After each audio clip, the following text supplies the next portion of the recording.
dear Heavenly Father, we thank you for allowing us to just ask that you watch over us, keep us safe.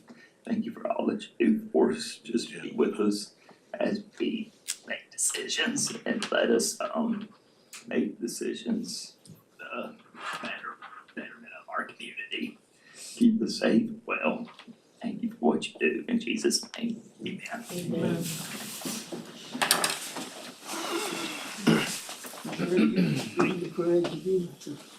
I pledge allegiance to the flag of the United States of America and to the republic for which it stands, one nation, under God, indivisible, with liberty and justice for all.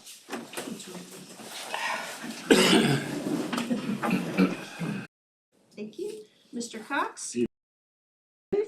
Here. Thank you. And Mr. Turman? Here. Thank you. Everyone's here. Alrighty. Next will be the approval of our agenda. Does anybody have any additions or? I think both ends has some. I'd like to move 10 Yeah, public that's what we comments were gonna do. in front of before closed session, please. Yeah, public comment moved back up. Yep. 10 before closed session. Okay. I think it's important that if people come, that they don't have to sit through a closed session before they can speak. Yeah, and then on 9A, Chairman, that's for personnel. Mhm.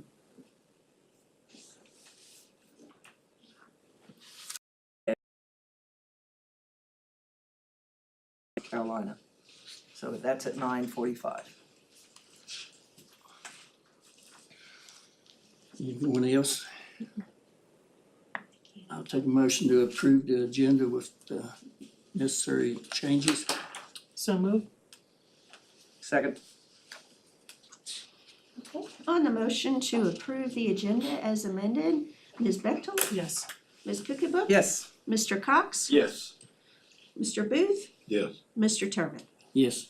All right, thank you. It's appropriate time. We'll go down to the approval of the disbursements. Has everybody had a chance to look them over? Have any questions or comments? I didn't. Oh, yeah, Kim, I caught something last night. Sure. Let me just make sure on the spelling. No, it's okay. Okay, so on, let's see. No, that's okay. We're good. We're not, are we on disbursements or minutes? I'm sorry. Disbursements. Yeah, no, I'm good on disburse. Oh, wait a minute, no, there was one. Killing me, Snow. I know. Hold on, it's on the second one. It's still early in the morning. Yeah. No, wait a minute. Yes, I do. No, I do. Yes, I did. No, I didn't. Yes, I did. I meant to write it down. I didn't.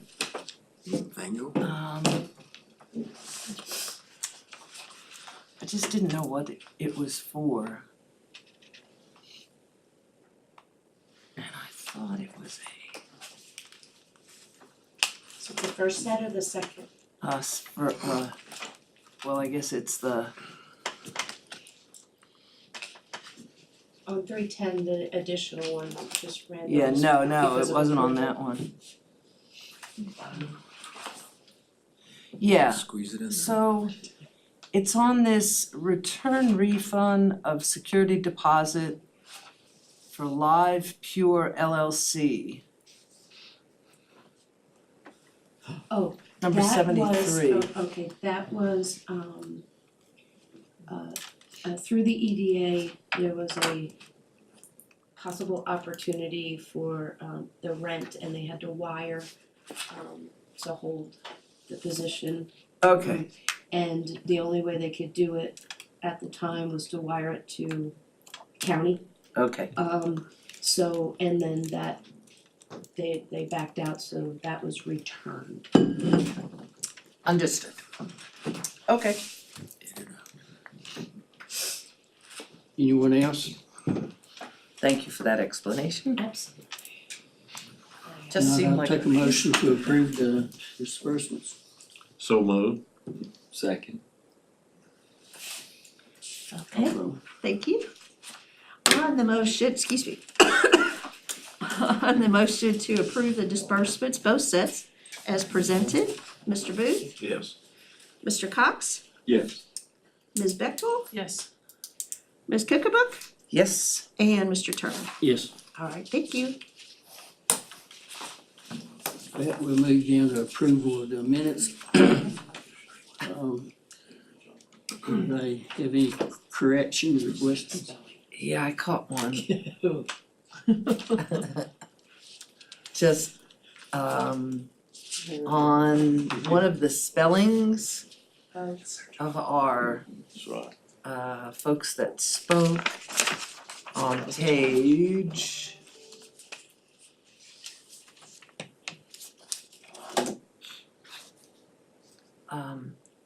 on page 10 at the bottom, it's Lamberti, With an E or I? Lamberti. Okay, it's corrected. Thank you. Thank you. Anything else? Not, I'll take a motion to approve the minutes. So moved. Second. Motion second, call All roll. right, on the motion to approve the minutes as with the modifications. Recommended, Ms. Cookabook, Yes. Ms. Bechtel, Yes. Mr. Cox, Yes. Mr. Booth, Yes. and Mr. Turner. Yes. All right, thank you. Excuse me. We took 6 minutes your time, but we'll give it back to you. I'll be quick. Sorry. We've got a lot of good things going on. We've been in school for consecutive days, so that's a big plus. But there's been a lot of good things happening. We'll be, next meeting, we're already planning to recognize some state track athletes that were able to find some more success there this past week. But last night, we had our regular meeting and had a public hearing on our proposed budget. Did not have any speakers on that. So then we got to highlight our National History Day competition. This is something that has grown for the past 3 years, and now it's division-wide. And our students, they stay after school and work on a history project. There can be an exhibit, a documentary, a paper, or a play that students put on, and they have to fit a theme, which this year's theme was rights and responsibilities, and so it could be any topic in history that could fit that theme. And we had a local night and for parents in the community to come in and see the projects, and then a local judging. And so we had folks from all over museums and colleges in this area to come help us judge those projects. And the regional competition is then at Radford University next week. So we'll have a busload of students headed over there to compete regionally, and then there's the state competition, and then there's a national competition where there's about $1,000 for if you place there as prize money. So on top of just helping our students understand and appreciate history, they get a chance at some monetary reward. So they'd made a little video of their experiences, and it shared it last night. It was a good highlight. We had only one action item, and that was to nominate 2 businesses for VSBA Business Honor Roll. We have lots of businesses that support us in what we do in our classrooms, and the VSBA annually recognizes those, and they kind of stopped for a while during COVID, but it's back up and running, and we're allowed to nominate a couple every year. So we are sending in nominations for Skyline Nursing and Rehabilitation Center for the work that they do helping our students become CNAs. Not only do they allow them to do their clinicals, they host a pinning ceremony for them when they're done. They paid for their first aid and CPR certification. So they're just a really good partner to have. And then Wills Ridge Supply. They are building trades and welding and ag programs would not be able to do the things they do without their generous discounts and support that they give those classes, because as you know, those materials are expensive, and giving our students the opportunity to work with those and get those real life, hands-on class activities is important. So we've sent them their nomination in, and we'll hear back. We have a new website. Our company that manages our website was bought out, and so the new company gave us a new free template that is more mobile friendly. When we look at our data, everybody's accessing our website from their phones, and so we unveiled that yesterday. It went live. It's a lot more streamlined. There's a place for news and announcements, because we know that sometimes that's hard in Floyd now, is getting news out. So we're gonna have our own little section on our homepage, and then each school has their own news and announcements feature.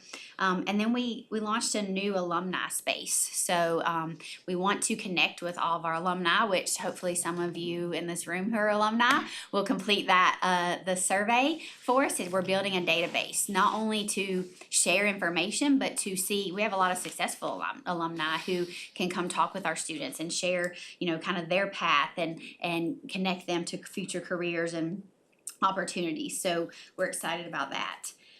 The school board has been learning more about communities and schools. It's a program that's been around for a while in a lot of different forms around the country, but Southwest Virginia is having a lot of success with communities and schools of Appalachian Highlands. And they did a presentation for the board last month, and then I reached out to some schools who have that, and it seems like a really valuable resource. It's funded all by donations. A lot of folks who want to give to the schools but don't know where or how with their estate planning and such. And then it funds a communities and schools coordinator who helps with attendance, mentors students, and does some things that there's sometimes not enough time in the day to do. So it would not be any impact on our budget. It would be solely funded through that foundation. So we're gonna probably take a trip down to Southwest Virginia and visit a couple of schools and see how that's working out for them. We don't really have any movement in our budget because we're waiting to see what the governor does with the General Assembly's budget. It is, as usual, a little bit more than the governor's budget. Our template is still based on worst case scenario to be safe. So we're waiting to hear from that, but by their numbers, we're about $390,000 more in the General Assembly budget than the governor's budget. So we're hopeful that he'll let that basic aid and at-risk funding stay. We will have an adjourned meeting on March 27th to approve our estimate to get to you all by the 1st. Graduation date for the high school is May 16th at 6 o'clock. It's gonna be on a Friday evening this year. So maybe we won't be so hot out there in the sun. But that was, the senior class and families really preferred to try a Friday night. So we're gonna give it a go. Alright. What's the school, I'm sorry for butting in, what's school closing date? That The reminds me 22nd, of May, May 22nd. cause I had some people asking me, cause they was planning vacations. Yes, it's the Thursday or Friday before Memorial Day, 22nd, I believe. It's an early release, so we're trying not to think about that. Everybody's just happy to be back in a routine and getting them ready. That it will be here fast, and we've got a lot to do before then. So that was really the gist of our meeting last night. Had a big we did have a taste test. There's a taste test today with students in Chef Knapp's class with our nutrition group, food service managers. Floyd High School was selected as one of the 240 schools in the country to do a student taste testing. And so they're preparing new menu items potentially and getting the students' feedback on them. And so school board got a little taste of those last night and they were pretty good, so We should have hopefully went you to the should come. school for lunch. Yeah. We messed up. Yeah. That's right. Well, are there any questions I can answer for you all? Yeah, I have one. First off, the new website, it was just last week. I was on the school board's website and I was like, man, this just is not mobile friendly. It was not. But, it's not the only website in the world that isn't mobile friendly, but it was great when I went on just now. I noticed that you're starting school on, are students reporting on the 6th of August? Next year, Yeah, I don't know off the top of my head. I'd have to look at that document. I'm trying to get through May 22nd. yeah, I got it, cause I just opened, while you were, Yeah. talking, I was just like, oh, well, let me see, yeah. So I was just wondering if we're starting, that early, but I guess so. It's usually about the mid-August, around the 10th. Yeah, it's the first Wednesday in August this year. And this has been approved, right? Mhm. The calendar, yeah, back in what, February? Yep. Yeah, Last month. okay. Yeah. Alright, well, I love the full break for the holiday and all, it looks good, it's a great new website, thank you. We'll send that alumni database to a couple of your folks there to complete. Let them do that survey. Yes, yes, I will. Right. And it kind of leads into what you're saying. Are we okay with our air conditioning units and everything? One time we were having little problems, but that's all been pretty well ironed out. Tweaked, The new ones are fine. It's the ones on the new gym that are 30 years old that are gonna need replaced. And not just on the new gym, but on all the gyms that were added around 2004-ish. There's an older compressor, for example, Willis Elementary, there's 3 units on that roof of that gym. One of them is leaking and caused the roof to leak.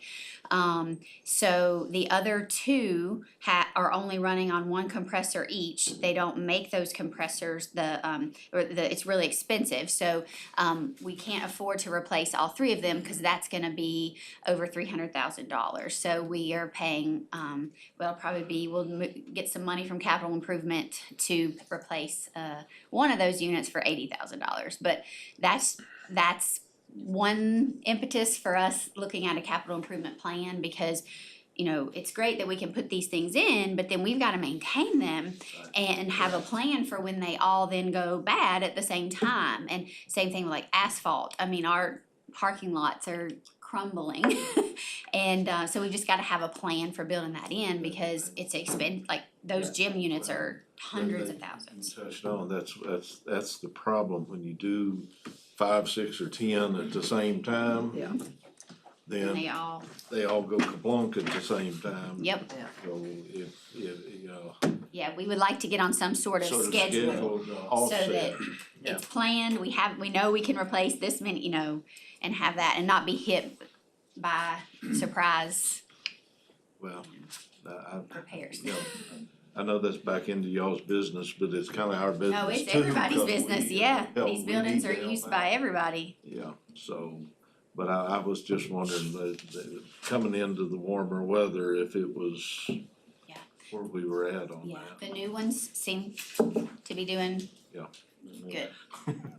Although sometimes new does not last as long as old, but I'll let you talk to Timmy Cox about that. They're not designed as last as long as the old They're not. either, so. That new gym's 30 years old. Almost. I slept through some years somewhere. Isn't it? I didn't realize it was 95, 96. I think it was 2001, Yeah. so it's approaching 30. Right. Yeah, Time flies when you're having fun. It does. Anybody else got any- Yeah, it just doesn't seem possible. Anyone else? It's flies. Thank you. Thank you. I'd like to say thank you for all you do. yeah, I have follow-up questions regarding EMT training Yeah. and basic fire training. Yeah. Since the budget in the school doesn't allow for that, have you consulted with New River Community College to see if they'll come teach? we have not. Where I grew up, our local community college came to the high school and other areas in the community and gave classes. So maybe they would be able to come and provide that instruction. Yeah, we can look at that. They're getting hit. I just met with the New River Community College president 2 weeks ago, and they're getting hit with some new dual enrollment and school requirements. But I can definitely check into that. And see, and we also have to see, how many students we have that would take advantage of that too, especially we don't have we have paid EMS, but educating, we wanna educate students to get a job, and I don't also wanna educate them to be a firefighter in Right. Roanoke. Right. I want them to stay here. We Try to it's get just that such a, started. it's just such a huge need here in Floyd County for volunteers that Yeah. if, even if it's not employment, if it's training for volunteerism is definitely a need. Yeah. Which can lead to careers later on. Yeah. So, We can take appreciate it. I brought that up with Dr. Harris, I brought it up with Dr. Wheeler. But it's just getting students interested in getting, teachers and stuff. It's gonna be a hard sell. Yeah, if it has to be a teacher, we're having trouble Right. getting the VDOE to give licenses to, people with a bachelor's degree in English, and they're wanting to teach math. Oh, well, they can't even get a provisional license because they need too many classes. So it's licensure and certification is definitely, I talked to Tony Weddle and Kevin both, trying to get a Explorer Scout like GOAX has got. So they got Explorer Scouts through the fire department. And that's where they get new fire department Mhm. members. And that's the reason they got so many members that came through that, but people just not interested like they used to be. So, yeah. Well, that's a driving thing. You New River can agree to it, and it's great to find out, and I think it's a great idea to find out. But the key factor is how many students. They're not gonna do it for 3 students. It's just, now they might do a satellite where they can sit in with their, under the dual enrollment. Yeah. They might do it as I know they've done that on certain classes in the past. And that may be what they may have to go that way is satellite with their classes. Of course, then you've got a person, whoever's interested has gotta work their schedule in with their normal classes as well, so. We have several that are very interested and run, and prepare for career, for careers of volunteering at an early age. It's in their family and they just keep the tradition.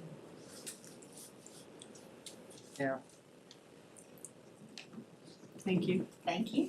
Thank you. Thank you, guys. Take care. great.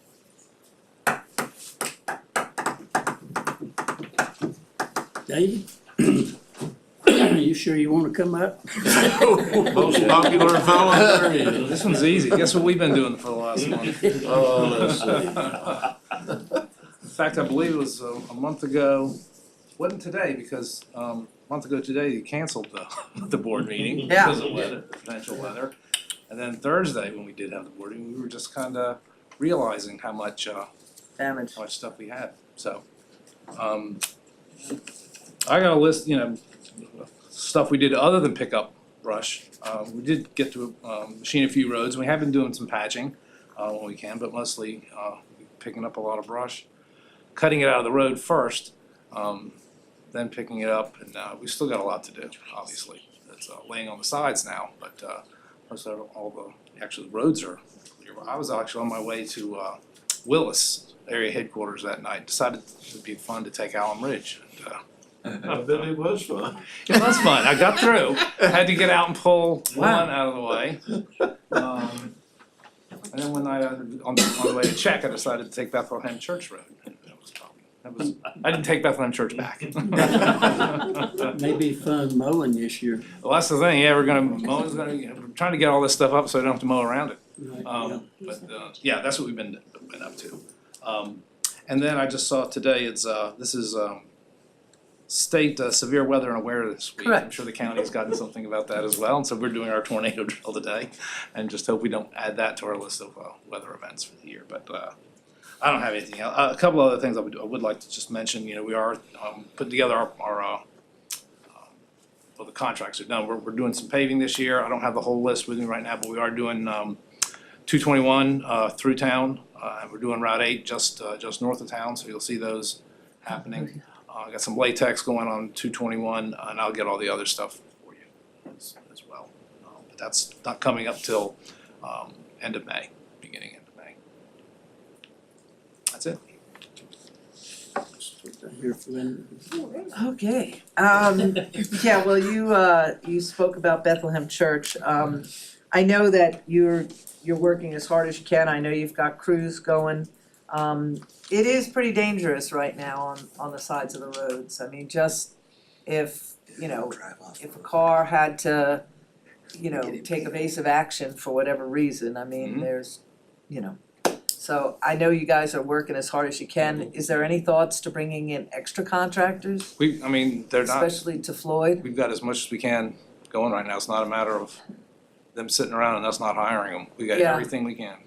Yeah, it's just, And we're talking about it, you know, district-wide as other counties, you know, get their stuff cleaned up, whether we can move them around to the other counties. Right. So we're definitely talking about yeah, that. because Floyd did have such a. Check area is probably the hardest hit of our entire Salem district. Right, yeah, check and then over, sort of encompassing into the Little River as well, it just. Well, I mean, Yeah, I know, where my check, district has two, right, there's I know, Willis and Check yeah, around right. 8, just the But yes, dividing line, so yeah, our- anything kind of north everything, of yes. Route 8 was probably the hardest hit. Yeah, 615 and Yeah. Route 8, yeah.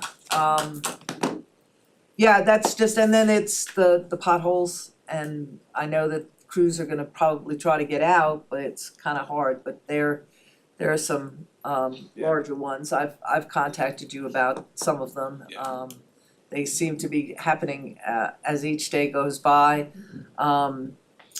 Yeah, that's about it. I just I know we've talked about adding a couple of roads, and are we on track for our 6-year road? Yes, I think we've Meeting in decided April? to do that in April, yep. Yep, okay. So, mhm. I guess we'll talk about stuff then. Other than that, you know, thank the crews. They're doing a bang-up job with what they've got. I know it's been a very difficult month. Yeah, and we'll schedule that public hearing for the night meeting in April. Okay. 22nd. I'm done.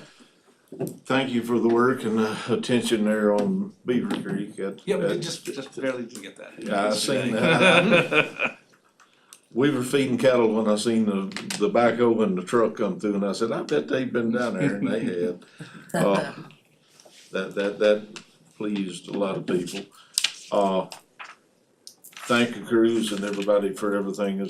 I mean, I know they're doing all they can. I've seen some of the crews. They're not just cleaning up what's beside the road. They're taking down stuff that they see Yeah. While they're there, yeah. that the next storm may bring down as well. And so, and I know it takes time. They have to be careful. Yeah, they do. Please extend our thanks for that. Just mostly just appreciate what everybody's doing, and sometime or other I'd like to meet with you and discuss Route 8 and 730 Yep, we can do that sometime, yeah. sometime. Yeah. Next couple weeks. See the fire there yesterday? Well, yeah, I saw the car and that I saw a reminded picture of me. that. Yeah, I won't get my one more thing now, you remember. On Route 8 between Efficiency. the Dodge Creek Bridge and the mill, Mhm. the bank's been burnt. Was that, I saw a VDOT fellow out there looking at it one day, but any idea what happened there? I don't know, I didn't notice it, and I don't know. If you coming in, Yeah. it's on if you're going back, it's on the left between the mill and, there's several burnt places on the side of the bank there, and it almost looked like somebody threw a cigarette out. That's what I was getting ready to say. I got to alert some of them fires, and they thought it was somebody throwing out cigarettes when it Gosh. because at first they said there was an arsonist in the county. They had to put that sweet. Well, Yeah. So I guess y'all's fellow was just looking He at was the just checking survey it, yeah. what was going on. Yeah. I hate to bring it up with everything else, but at some point in time, if you'll notice that ditch is standing full of water, you can see where a vehicle went over in it, and I mean, they sunk. I'd hoped I was talking to Darryl when he was in charge, and I thought when Facebook got done doing what they were doing, that would straighten them ditches out so that water wouldn't stand in there, but, I don't They like. did do some ditching in there, I think it's a flat spot that fills in pretty quickly. Yeah, but, well, you got a culvert up there that still needs augering out. On that upper, I'm not, the lower one down there at the drop inlet needs it, but the upper one I think would help catch some of that water too, but I know all you can do is put in for it and we get it whenever Salem kicks it up here. But I think that would help too in connection with that. But I know of 3 vehicles that's got hung there, 2 of them had flat tires, 1 car broke down, went over in it. This has been over a time period. The rollback came to get him and he backed in there and just look, it was a farm tractor come by and pulled the rollback out cause he got stuck. But, you know, that's been a problem, and I know there's springs coming off that bank just in stays there wet all the that's time. creating problems, so.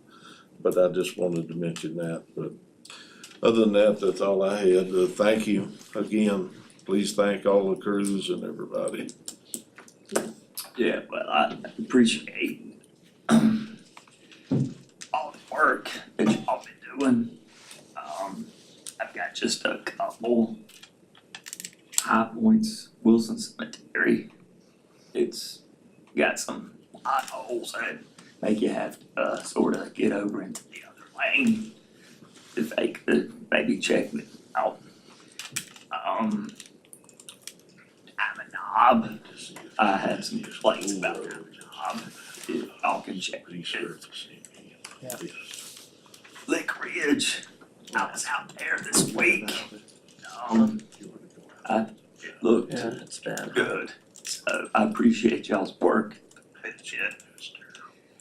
We're gonna get out there and try to work with the property owner out there to get a good turnaround spot in there. Okay. So we can quickly do some of that stuff, the most important parts of it. Yeah, but all things considered, the weather, Yeah. I thought Lick Ridge looked pretty good, so I appreciate that.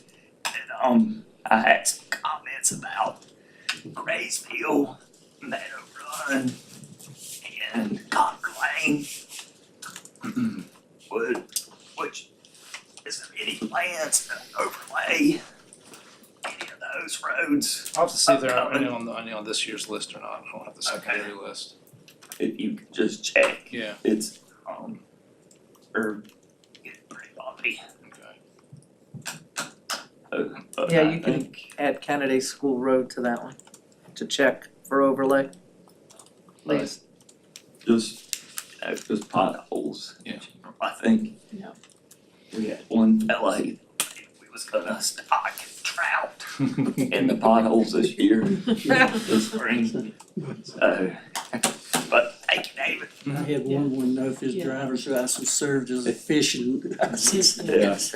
For me too, it's just the potholes and people going off the roadway are now deteriorating the road edge. Yeah. So it's gonna be a lot of work. Good evasive driving practice.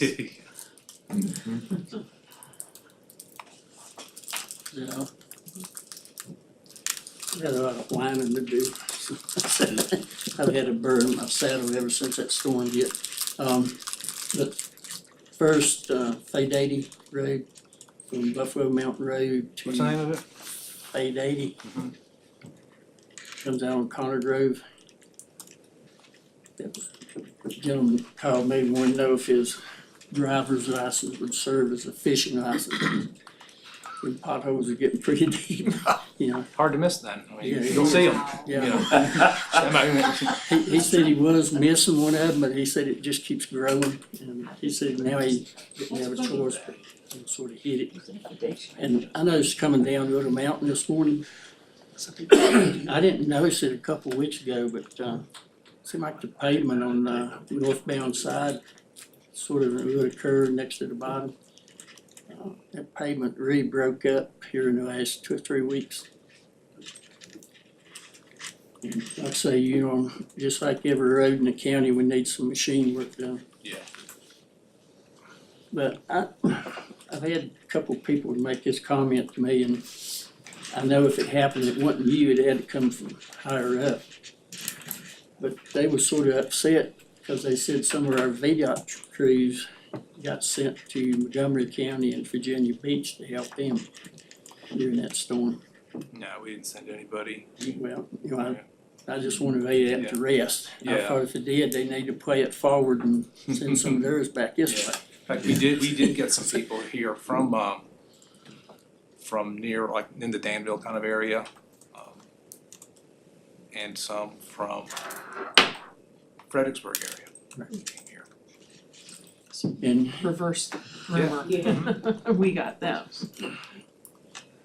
me and Dr. Millsap was on the phone with Senator Stanley one night, way up in the night. Yeah. The governor said, you know, we was in the bullseye, sending all this stuff in here. At the end of the day, the only thing we got was an empty basket. We talked Still about waiting for this. the National Guard to come in here and help Yeah. us out. I saw the two of you on TV saying it was gonna happen. He's heard from us a lot since then. I mean, he did his best, but our delegate forgot about us, and I think the governor owes us an apology or something, because he promised us all this stuff and ended up sending it everywhere else. And we got one truckload of MREs and water. So the people of this county, firefighters, and the sheriff's department, farmers, and VDOT, clean your roads. Oh, yeah. When I drove through, I knew we didn't get all of that stuff that had been cut. So it's thankful for all just the private citizens. And we were in close contact with fire departments that night, trying to get people who were stuck on, Yeah, we supposed to have a 615 National Guard unit coming in here to help y'all clean your roads. Supposedly they had a breakdown on 81, and apparently they ain't got their truck fixed here or something. But, I just, you know, makes me proud of people in Floyd County that, you know, they took care of themselves, oh, yeah, absolutely. which we've been doing that for Yeah. 100 years anyway, so. I mean, that gave us, it's just one more tree. We didn't have to get it out, but somebody got on their own, and it helped us get someplace else quicker. Yeah. That was great. Like I say, like everybody else, we got potholes. It's like I said one other time, if you put a map of Floyd County up and throw a dart at it, wherever it hits sticks, you're gonna have potholes and road work needs to be done. Yeah. I mean, it's just the way it is. And just 0 and 5 above, wherever didn't help out any. Right. Yeah, it was bitter cold for quite a while. But the hump on Route 8 has gone down. Yeah, that's. So that tells me the water unfroze and it let it back down. And it apparently didn't even crack it. That's Yeah. what blows my mind. Well, that's what I was telling some of them. Some of these roads is cracked and then the moisture went down in them. Then when it got cold, it just Yeah. busted it up.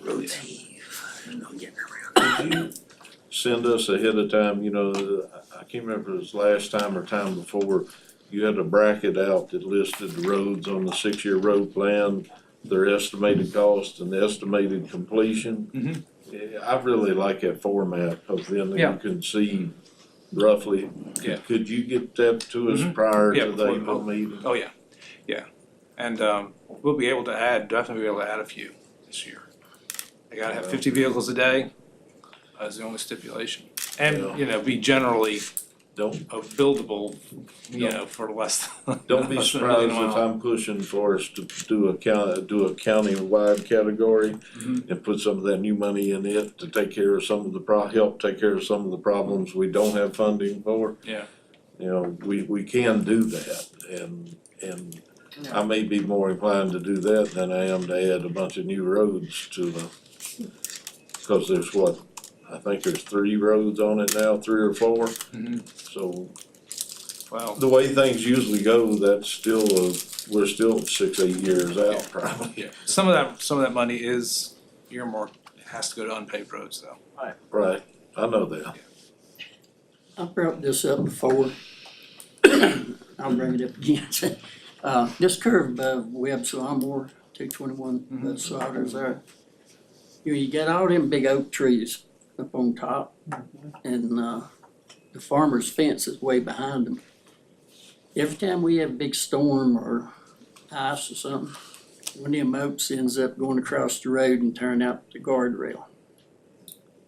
I was wondering if, you know, if you contract somebody, or if it's not on state right away, you know, talk to the farmer, and I believe you could pay for having it done just what you'd save on replacing guardrail.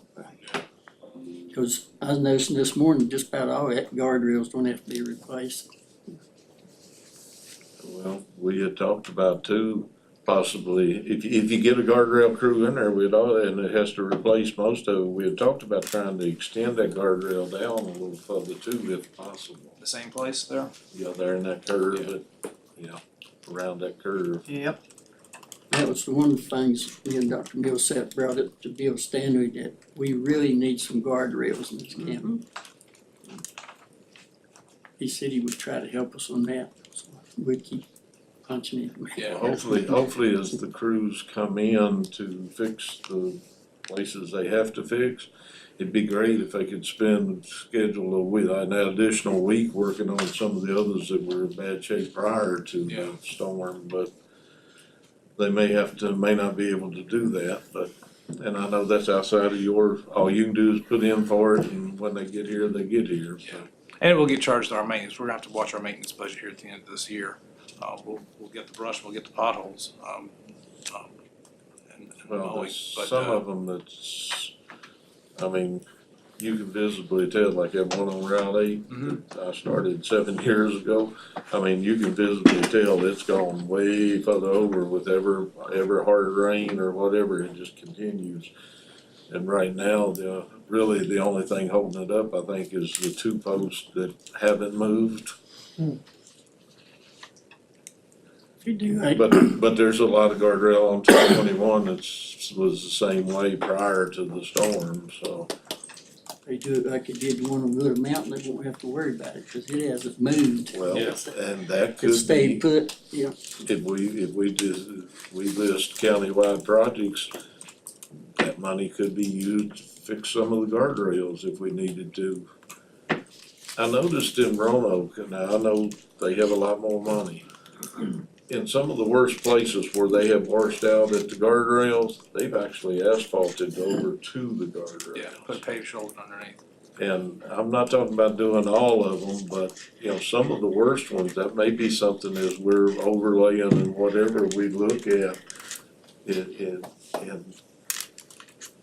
Cause I know several places going down, after you get down the mountain, where they had trouble with it washing out, that they did that. And now I don't know what it looks like over the bank, they may have just transferred it. Well, yeah, the over. water's does go somewhere, so. It's gotta go somewhere, and it's gonna cut a ditch, but they may have just transferred it, but just food for thought. Sure.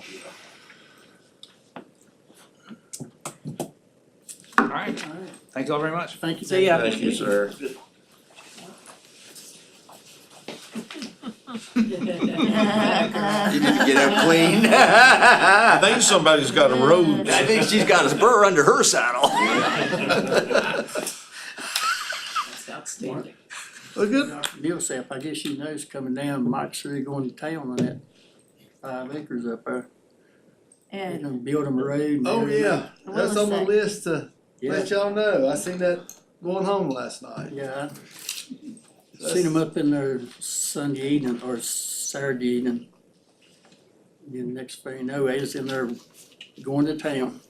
Oh, good. Glad to see that get started. No, I haven't been up there. Who is it that's doing it?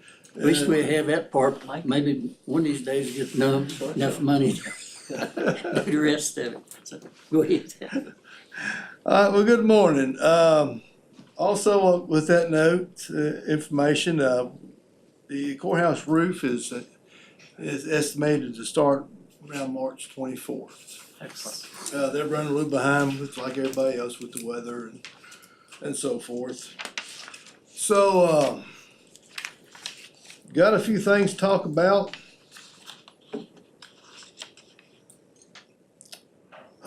Got an estimate on the tip, I think y'all wanted an estimate on the tipping shed for the, transfer station.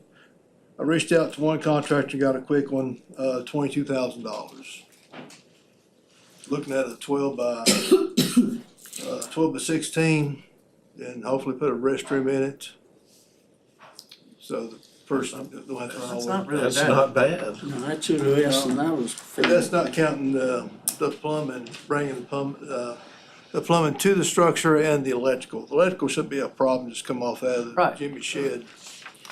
Yeah. And, won't need a whole lot. like to bring for your attention, our box trucks are, getting kind of wore out. They've been in the shop a lot. I think you got a piece of paper there that shows that what we spent last year on rental. And, And this year. yeah.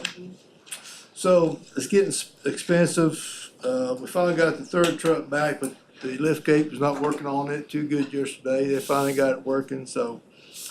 Anyway, they're getting more out. I'd like to ask the board for some monies to try to buy a used one. We got, looking at Penske. They have the rentals and then they get so many miles on, they put them out for sale. So looking somewhere between, say, $42,000 to $48,000 to get a used one. I think y'all got the list. I mean, A we, list of what? prices Oh, for car for trucks? No, the box trucks.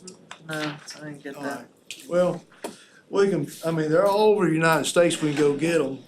Okay, But the, would you look at all those different, like Hertz, Penske, no, Enterprise? Looking into Enterprise, looking at Enterprise is comparable. Enterprise. Yeah, The other,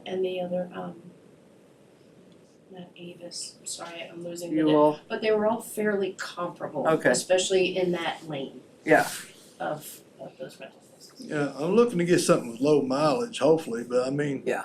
In Sterling, Virginia, we got one price for $41,000. I think somebody done a typo on that one. We got 41,000 mile, but, got one in Chicago, Illinois got 43,000 mile on it for $34,000. So. Well, Mark, we could put him in a plane and be cheap for for driving back.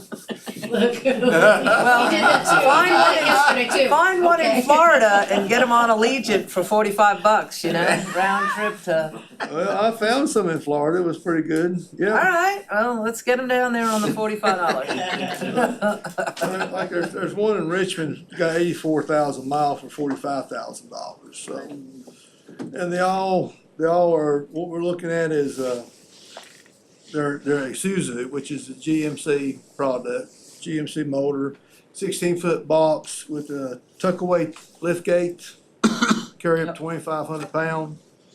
And, yeah, you was with us.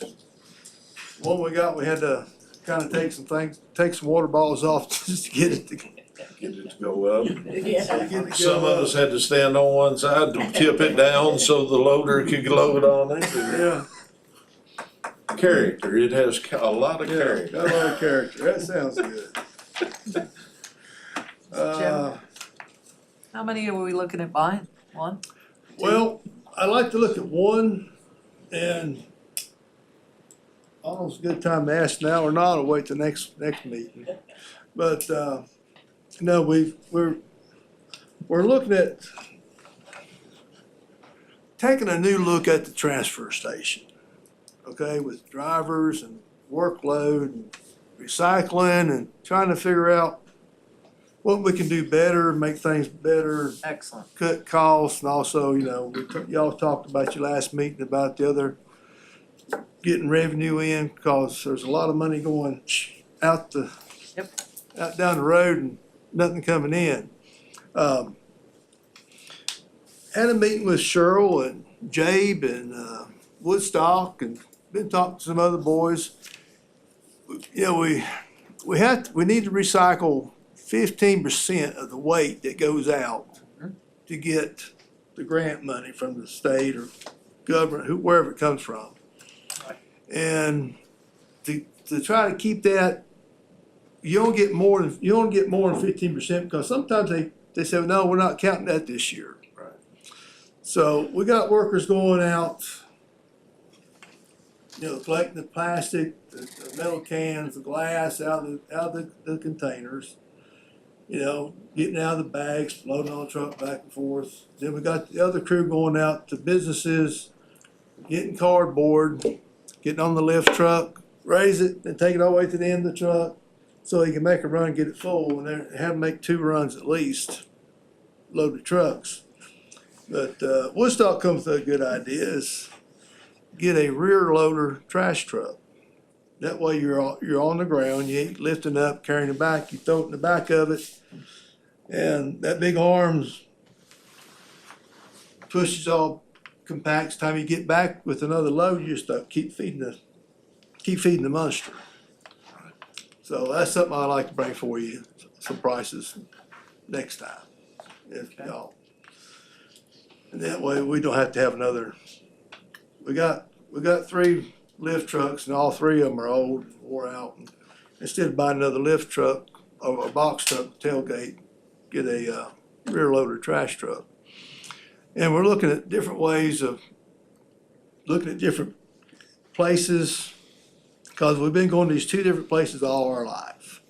Well, we found another place a little bit better money on white goods. Oh, recycling? Yeah, metals. Yep. And it's closer and probably looking at just, we transporting it there instead of having to pay them to come and get it. Yeah. It'd be cheaper, be a money savings, I believe, but we'll get more in detail with that with y'all later. The other thing is, the green boxes. Y'all got pictures? Sure. Where will they go? Hey, in there, he just got, He's gotta put them up. Alright, he gotta hit it with his rubber hammer to get it to come up. well, this is an ongoing thing. Y'all know it, it's been going on for years, we still have the problem, and I ain't got no answer. Mr. Danny, he worked hard here, well, he works hard every day, but, he worked hard here a few months ago and got us some cameras and worked with the, telephone company and so on about what was the best to do. And well, they worked good for a while, then we had to throw them away. They were solar powered, they wasn't doing what they're supposed to. But Mr. Danny's working on some cameras now. We're gonna put them at the Franklin site. And we're thinking that they're gonna do a whole lot better for us. But they are expensive. But we got people, seem like here in the last few weeks, that just gotten meaner. To me, 13 mattresses at one site. Yeah. What are these sites? 13. Yeah, that's Haven. And it's just Yeah. at one site, and then what you have, like 5 at another. And was it Bethlehem? No. What was the other church? Dearman. I like the one with the whole living room set out. That's yeah, my favorite one. I mean, that was Haven Chapel. We had mattresses, box springs, somebody's cleaning the house out. They're just dumping right there, furniture, and then we got, Deer Run is always a bad place. Yeah. I guess J&J, Deer Run, It's all my district. Yeah. all of them. And it's getting to be a hassle, we've had one truck driver hurt. We got, there's only one man in the truck driver, some of this stuff is heavy. So we're probably looking at, once the boys get their recycling in, send them out there with the box trucks with the lift gates, help them out, get some of this stuff up. Now, some of the mattresses, if they don't get wet, the driver can bring them around to the front, lean them up and cut a hole in it, put the fork in it. But some of this stuff is getting ridiculous, and we, to help keep from having injuries, looking at maybe sending these other boys out. So we may be looking at overtime or extensive pay to run these trucks more, load them up by hand, take them back, dump them off by hand. Cameras would be great, but we know the issue with the other department that, We're just one step. The cameras are just one step. yes, our goal is, and I appreciate it, getting these convenience centers, but finding property it's hard to find that people want to sell, and, We can't Something be afford it. done. I was just gonna say, I've spoke to the sheriff about these sites. I don't know if we, as the judge, imposed any fines on anybody since we increased There's some other, anything. I thought that they was gonna be higher than what there was, and they letting them prepay. And I don't think they should be able to prepay when they do that. well, they should go down to the transfer station, work for a couple of weeks. That's what I suggested, that if you don't have the money to pay, let them clean up around these green box sites for, like they used to do. As far as I know, there's been very little fines wrote. And I think we would be coming ahead if we explored a code enforcement officer for the sheriff's office and just said, hey, We done been here's Yeah. here's an unmarked car. Yep. Sat down here and just stroked fire out of some citations for this crap. And it irritates me. I go back to Laverne Beaver, when she did code enforcement with the sheriff's department years ago, she cleaned this county up. I've heard good remarks about But that. I mean, I think by the time we do the salary and the benefits, we would come out ahead if we had a position in the sheriff's office that could help us.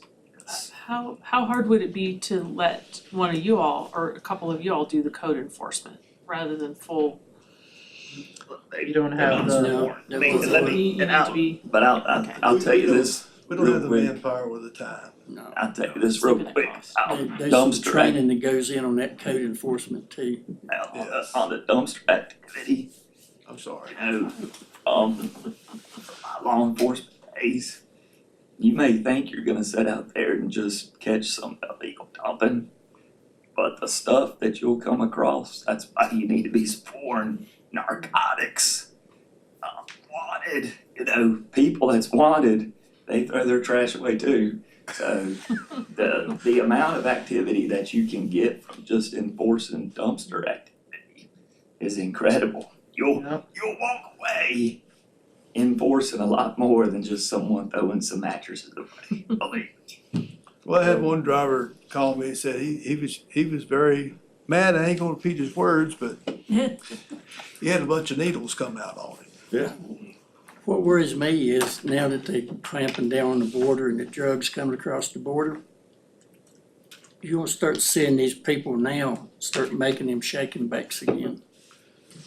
And they end up in the green boxes and they end up catching them afire, or gotta have a hazmat team to come in and clean it up, so. I used to clean up around the green boxes till I found Mountain Dew bottles sitting there, and you could tell that Yeah, what it's a was shake in and them. bake, yeah. Yeah, I mean, they would do them at the green boxes.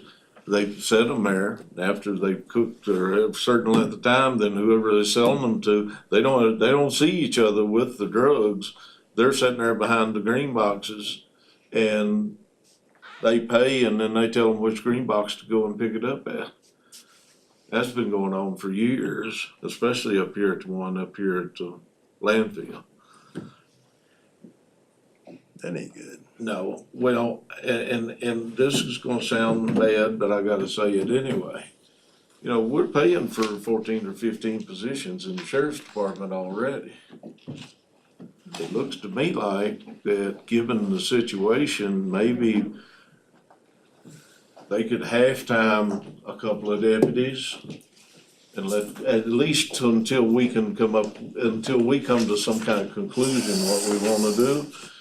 Let them half-time between two of them, part of a day shift for one, part of a night shift, cause a lot of this gets put out at night.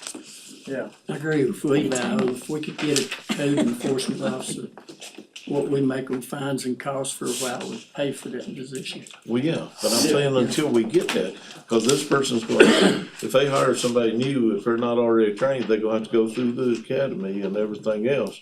What I'm saying is in the meantime, just in the meantime, maybe divvy up, maybe it's a discussion we need to have with the sheriff. Yeah. That I think so. that we could, in the meantime, while we're moving forward, I mean, he's gonna have to advertise the position, then he's gonna have to hire somebody. And if they're not already been through the academy, they're gonna have to go through the academy, aren't they? That'd be a good job for a retired officer. Joe Turner.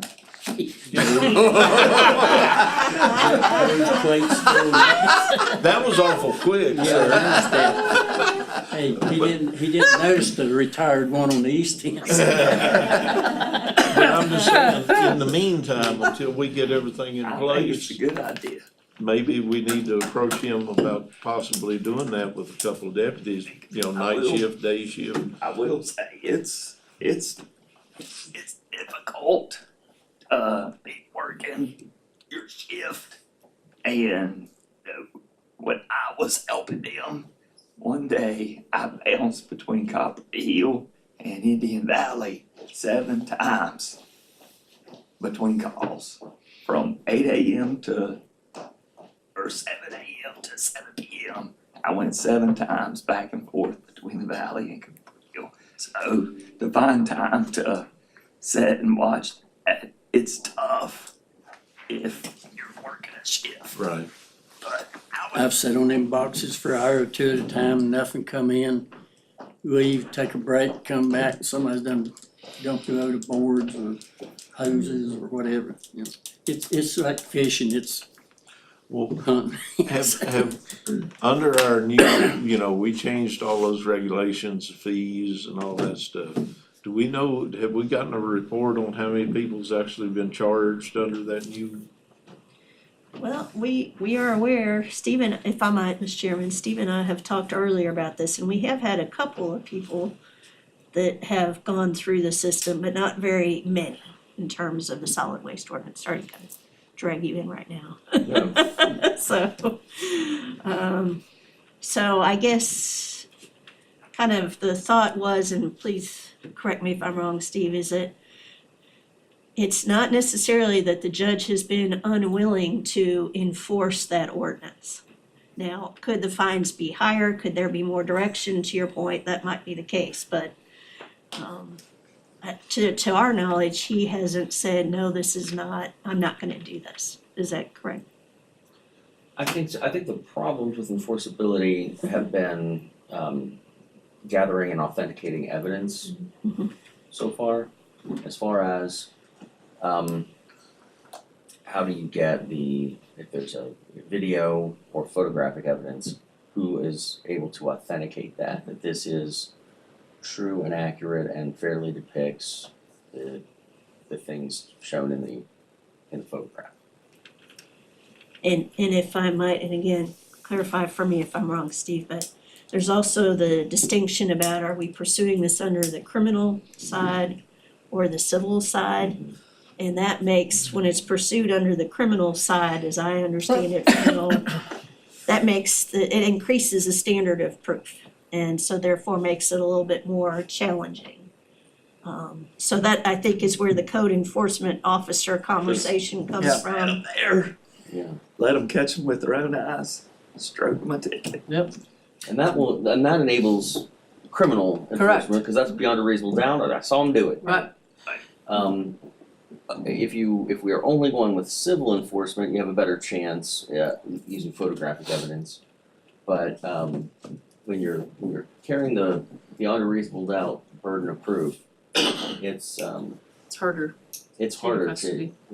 Correct me if I'm wrong, but if it's outside the box, then you can charge them under state code of littering, which would make it a criminal. But if it's in the box, we can only charge them with county code of improper use of green box, which is civil, right? we have misdemeanor violations in the county code. Okay. And you could for leaving it outside the box, I think you could charge them under the county misdemeanor or state littering. That's what I wanted Now to do, if they caught them outside the box, charge them under the state code of littering. That's crazy. We can talk about that. It might be it might still be good to charge them with the county misdemeanor. So the county. So those fines and fees go to the county. Right, Instead of directions of state. funds, yeah.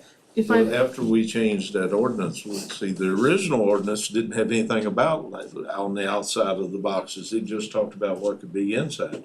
Now, our intent was to, and I think we accomplished that, to encompass the site in the new ordinance, is that I correct? think so. I think we've done a good job of defining what is permissible and what is a violation.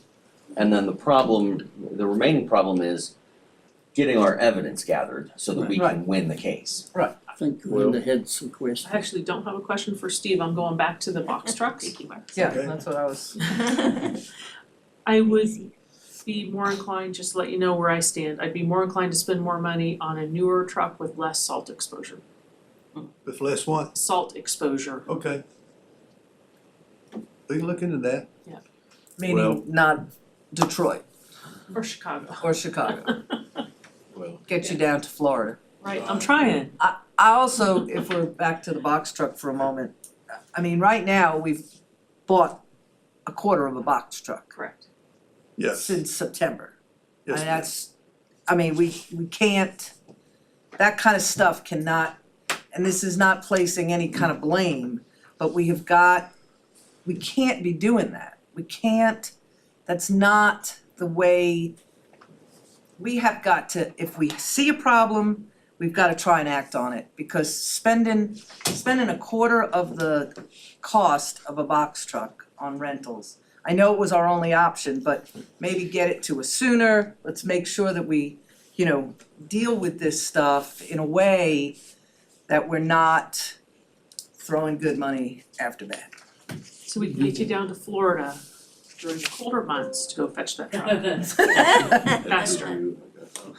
Then we're gonna have to move on, cause we run short of time. Go ahead, Mark. Go ahead, Jerry. well, I was just gonna ask, I've seen more and more of these pet carriers sitting around the green boxes with the fronts cut out. I know what they're doing. They're putting it there for the cats and stuff to live in. That's great, whatever. But it goes back on the feeding of these animals at these sites. Somehow we've got to establish, I know one particular site that they keep moving the food a little bit further away from the green boxes. They've got permission of the property owner. We need to establish these sites and what size are ours and what is the private citizens. Because if they're feeding them on the private citizen's property, we don't have any control over that. And thereby our fines wouldn't apply. If there's some way we can establish how much property of these people that are allowing us to put green boxes on their property, how much property is actually being associated with that box site? Is it a half acre, quarter acre, whatever? And I don't know, the only way to do that is to talk to the individual property owners. Well, I know one place where the person is, and they don't live in the county either, they keep moving it out a little bit further just to make sure they don't get fined, but then again, it's still close enough to that proximity. But back to those cat boxes, I see them as littering, I'm sorry. I've been told I'm cold-hearted, and I guess I am, but anything that creates more of these type animals there is gonna draw predators in, all the way up to the bears. Yeah, that's the whole big another issue, but I'm looking forward to that here in about 2 more months. Yeah. One quick question for Steve, right quick. If we got that site and we got boxes on it, we got control of that site, right? Yeah. On private property? Yes. Just like a renting renter, just like a renter. If I rent a farm, I got say over that farm. But we don't have contracts for site. It don't matter, you got the boxes there. The sites that I'm thinking of, we have a lease Okay. or something that gives us control of the site. I know the green boxes on Indian Valley don't have a contract. If I might, the big one, the nice site does, No, but you're down- talking down about on the the other creek, ones. yeah. And you're right, She's probably talking about the historically, one down on, Indian Valley Road down They there, were. Evie Sheldon's. Mhm. Anyway, that was just a question, Yeah, you can get back to me on that. we started down that road a little bit at one time a while ago. And very quickly, people started asking for pretty significant amounts of funds for those. So we can go that direction, but just understand there's a budget implication for Correct. that. Right. So, but we can go whatever direction you all wanna go. Right, Mark, go on, we done way Sorry. behind already. Well, I guess that's about it. I'll look at, see if I can get a box truck built. I think you gotta get them built. I don't think they sell them outright. We don't need to be brand new, just not sitting in salt. Oh, no, okay, I misunderstood you. So You can get a used truck, Newer, right. newer used truck, newer used and get it down from the south where they ain't got much salt. right. Alright, Is that I'll get a plane ticket and consensus? go So I- somewhere. Appreciate it. Car salesman told me one time he didn't buy anything north of Mason-Dixon Highway. Because of Just the make salt. sure it didn't Well, get flooded Yep, 'cause outside. Virginia now, up Thank you. because of the brine. Yeah, the brine on it's worse than the salt too. We'll see what to do. You gonna give me $100,000 limit? There you Each go. truck, each truck, 52. including travel. Yeah, Just 60. according if your finances can handle that. I would say with Thank you, fees and Mark. everything. Thank you. Thank you. Dustin, don't get comfortable back there. I see you trying to scrunch up and taking. get limbered up. I mean, it's on the agenda Come on out. anyway, so we can. Yeah, thank you. I don't mind her. Well, my report's not nearly as riveting as this green box conversation. That's a Appreciate good, that. that's a good thing. At least I hope it's not. So, I try to come about this time every year and get you guys an update on what we've been doing, get you some numbers and, kinda how you know it's budget year, right, or budget time of the year, when I come up here to talk. So last year, we had a total number of responses was 2,081. That's the highest number we've had since I've been here. It's going on 8 years. I don't think we did anything more than that before 8 years ago, so. Keeps continuing to climb every year. We're up about 8% this year over what we was, or 8% in 24 over what we was in 2023. We're on pace now in March to be even higher than that in 2025. So Station 1 area, which is about, give or take, 15 minutes out of town, and really in any direction, we ran 1,124 calls. Station 3 is Check Copper Hill, we ran 446. Station 4 was 412, which is Indian Valley and Willis. And then we have this phantom Station 5, which is out towards Metazadan. It's not real, but for some reason it's been documented that way for years. We ran 30 calls out there last year, including Station 5 and mutual aid. We only had like 6 or 7 mutual aid calls outside the county. So I think we were around 24 in the Station 5 area. That leaves 69 calls that are not accounted for. Just the data wasn't well allocated to a specific area or whatever, so I can't exactly tell you where they were. So that brings us to our total of 2,081. Our average response time countywide is 15 minutes, 32 seconds. The Station 1 area was 11 minutes, 12 seconds. Station 3 was 21 minutes, 29 seconds. Station 4 was 22 minutes, 48 seconds. And again, the Station 5 and mutual aid calls were 29 minutes and 59 seconds. Of course, most of that data is, or all of that data is responding from Station 1.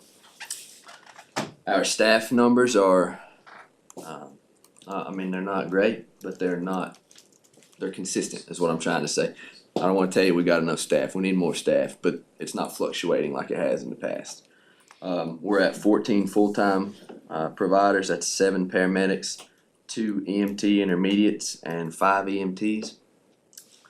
On our part-time side, we have 9 paramedics and 6 EMTs. And then recently in September, we added a volunteer effort. So we currently have 7 volunteers. 3 of those are EMTs and 4 of those are auxiliary members that and that just kind of means people to come out and drive or people to help clean stations or stuff around those type things. That's a total of 36 staff members. We staff 2 trucks, 7 days a week, 365 days a year. With those staff numbers though, if we have a considerable call out or something, like it doesn't take much to kind of throw a wrench in the plan. So we did several events in 2024. We did Floyd Fest. We got to do the Mountain Valley Fest, which I think might have been the first time they've done that. And the folks that did that reported to be a really cool community engagement event. They really enjoyed that one. We did some career fairs at the high school. We did all the home games for the football team and graduation ceremony. Our chili cook-off with the Rotary Club, which we won, by the way. Just for once. So if you need a good chili recipe, call me. Did it myself. It was awesome. We got to do the trunk or treat with the sheriff's office initiative for safe trick or treating here. They really enjoyed that. A lot of kids got to come see the trucks, get in, touch everything. We gave out, I don't even know how much candy. We gave out a lot of candy. And then we participated in the Christmas parade. We've done CPR classes throughout the year. As people have called and said they need to participate or they would like one, whether it's church organization or just whatever it may be. We've done one for the rec department, for some of their volunteer coaches, stuff like that. We did some stuff with, I think there was 2 events where the Girl Scouts came and toured our ambulances, just kind of an intro to what EMS is type thing. And then we worked a little bit with the sheriff's office and the dispatch group to procure a grant for the EMD software that they've been updating. And then we also were able to provide some of the medical training for that portion. I think there's quite a bit more training that they had to do, but we were able to provide just the medical portion of it. And then we had a couple folks do an integrated training with their TACMED program that they do down there. We gave them a place to do it at our building here in town. They sent a bunch of deputies up. We sent some paramedics over there, and they just kind of worked together and kind of a, I don't know, getting off the X and how they treat after that type deal. Not that we're going to any TAC calls with the sheriff, just it was good to see like what they go through and what might be walking into once they're off the X and into a safe place. So that's kind of the events. There's probably a ton more little things here and there that we've done that I don't have written down here. We made a lot of advancements this year. Last year I was up here, I was telling you guys how we had to put a pharmacy in, we had to do this, we had to do that. We had all that done by September. We got our Virginia Board of Pharmacy license in September, and then our Drug Enforcement Agency license came in November, so we have both of those licensed. Basically that lets us provide all the lower level medications for the nausea, the vomiting, just the breathing medications, all that type of stuff. And then we do carry a couple controlled substances for pain control, essentially is what it comes down to. So we have all those. Anytime you guys want to come see what that looks like, 'cause I know it's kind of hard to put that into, what is he actually talking about, to kind of visualize it, let me know. It's housed at Station 1. I'll be happy to take you in, show you what it is, show you how the system, like how does it actually get to the patient. So that's the other kind of part of that advancement is that innovative system for, we had this big orange box that had all these medicines the hospital gave us. Some of it was waste because, it wasn't applicable to kind of our protocols or what we do here. And then some of our protocols were essentially waste because the meds we needed weren't in the box. Right. With this system, we've been able to be a little more innovative and put exactly what we need in the box that's tailored to the things we see in Floyd County. Along with all that has been help from our OMD, Dr. Patterson. He's been pivotal in all this, just to be honest with you. He's has the experience, the oversight. He helped us get through the pharmacy stuff. He helped us write, all the formulary for all the medications that we use, all the way down to helping me navigate the actual system of who to talk to, what the inspection's like, stuff like that. Additionally, he's helped us develop an advanced practice that we're gonna be rolling out in April. We have 8 paramedics on our staff, some are full-time, some are part-time, that have joined in with the New River Valley Critical Care Initiative that a couple EMS physicians, including Dr. Patterson, are running out of New River Valley. And essentially what that does is just brings more higher level care to your door when you need it. So there's no real cost associated because it was all with pharmacy. I mean, it was something we had to do anyway, so we might as well get as much benefit out of it as we can is what it comes down to. Dr. Patterson also provided us some input on helping shape this EMD program that dispatch is going to be putting together. They require basically his advice on how they dispatch, not necessarily dispatch, but how they do like tele CPR and things like that. So he's worked closely to get all that set up with him. And then, back to the very beginning of him kind of being with us at Floyd, he's just helped us regulate the standard for what our quality EMS should be across the county. So I spoke a little bit about volunteerism earlier, where we were able to create a volunteer opportunity within Floyd County EMS. We created that around September of 2024. We have, like I said, 7 volunteers, 3 EMTs, 4 auxiliary members. We've been trying to post that up everywhere we can. We'd love to get more folks in. So the application's on our website, it's hyperlinked on there.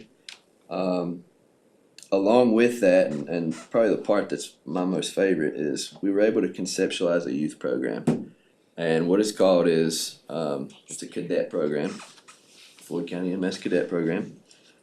And there's 2 parts of it. The first part's in the spring, which is in March. We're actually right in the heat of it right now. So I'll be able to tell you how well it went next month if you want me to come back. But we have had our first meeting. We have 10 kids that came between the ages of 15 and 17. Nice. And they had a blast. We had tried to get a little feedback at the beginning. And they loved it. So we got 3 more classes. When they get done, they'll leave with a CPR certification. They'll leave with a stop the bleed certification, and then all kinds of little at-home skills. If they have a medical emergency at home, how to use an EpiPen, how to, we have some diabetics in their families. They have glucagon kits, how do you administer those? Papaw bops the chainsaw off a shin. How do you, what do you do about that? Stuff like that we realistically see in Floyd. Yep. So that'll be cool. Like I said, I'll be happy to come back and report on that later on. But all that's available through our website and through our Facebook page. On our website, we have a ride-along calendar. Anybody can go on there and sign up. It's really easy. It's just a calendar. You go on there, click on the day, put in your information. It links it over to our scheduling coordinator, and you'll be good to go. We also have a place to sign up on there for CPR and stop the bleed classes if you or an organization needs to do those. We didn't have any of that before 2024, so that was some good advancements that we made. Towards the end of the year, we actually had it in January, but it was a banquet for the work that we had done and to recognize some of our members from 2024. It was a great banquet. We had a really good time kind of getting to meet everybody's families. What I wanted to highlight from it was we gave out 3 awards at that banquet that the staff voted on. We just did a nomination, and the staff voted on who they wanted to receive the awards. So we gave out an ALS Provider of the Year award, and it went to Jessie Thomas, a paramedic with us. She's a lieutenant. We had a BLS Provider of the Year, which is basic life support. It went to Simon Kinsinger. He's an EMT. He's been with us for a couple of years. He's currently in paramedic school. So hopefully by next year when I come back and tell you this, he'll be an ALS provider. And then we had a Volunteer of the Year. Honestly, it only happened since September, but we got a lot of good things. And it went to Rocky Woolwine. He helped staff the Mountain Valor Fest. Right. The dude served chili like you wouldn't believe at that chili cook-off. He's just a great guy to be around. He's always smiling, infectious. So he got that one. That's basically my report. I want to let you guys ask whatever questions you may have, and then I have some information for the incident that you had requested. So Do you wanna start with that? I sure can. That would just get it done, Let me flip to my notes here. thank you. So on May 5th, we had a dispatch at 10:04 a.m. to Indian Valley Elementary School for a fall with potential injury. Scoot this up a little bit. I feel crowded, right? I'm sorry. I'm sorry. No, that's your fault. Look, you're sitting in your line. Anyway, we had a dispatch to Indian Valley for a fall. I can't give a whole lot about Right. that part of it just because of HIPAA regulation. But the specific question that was posted was if I could go over the delayed response part of it. And I'd be happy to. We had 6 calls before that, beginning at 8 a.m. Yeah, 6 calls in 2 hours. Yeah, the first call came out, I think it was 8:23. And 10:04 at Indian Valley Elementary School was the 6th one. And they were all, I believe all of those 6 calls were transports, Yes, so we answered 5 of them. right? The first one was a transport, the second one was a motor vehicle accident with a refusal. The third one was a transport, the fourth one was answered by Montgomery County because both our trucks were transporting. The fifth one, our first truck returned back, transport, and then the sixth one, they were at almost to the hospital when the call went out. Right.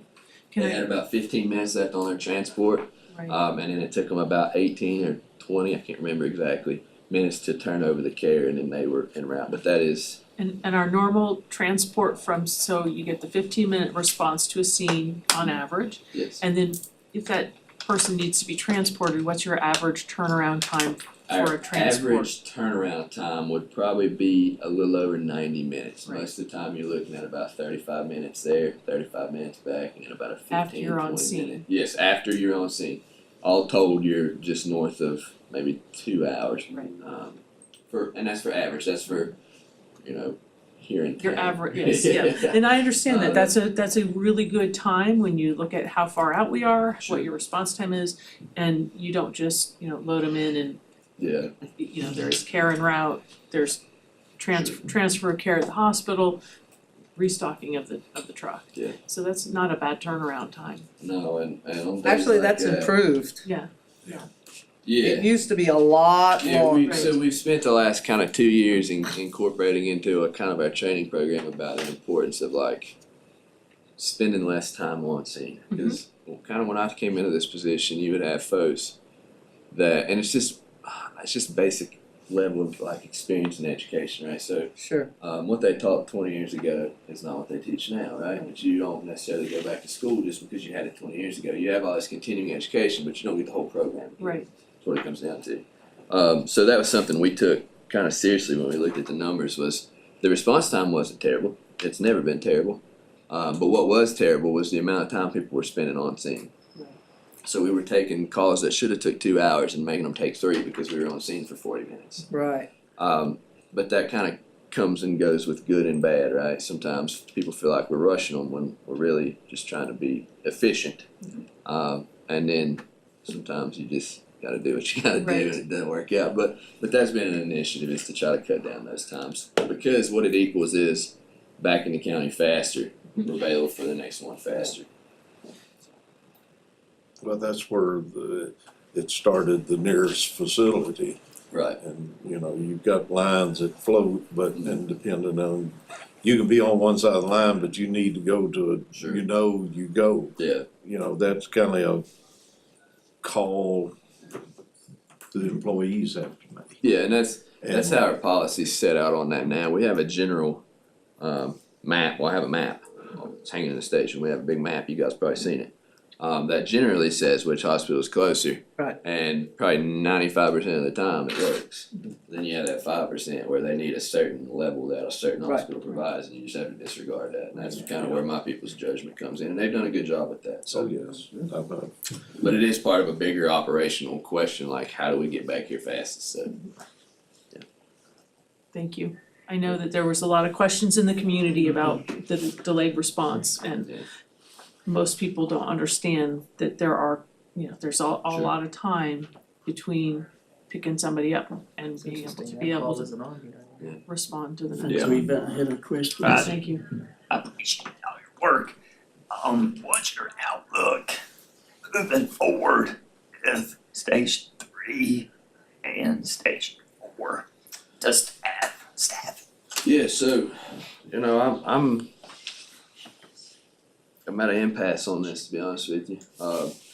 I am with probably every single citizen out here. I want the service as close to them as I can get it. Yeah. But I also, you know, and I have a chart that I'll leave with you guys that you can look over that'll make all this make sense.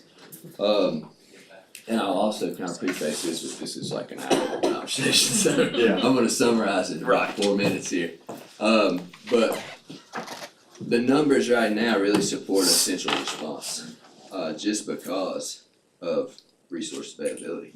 You know, if we can add more resources, then I have no problem. Currently, Resources in terms of people, thank you, yes, that's ma'am. what I wanted to hear.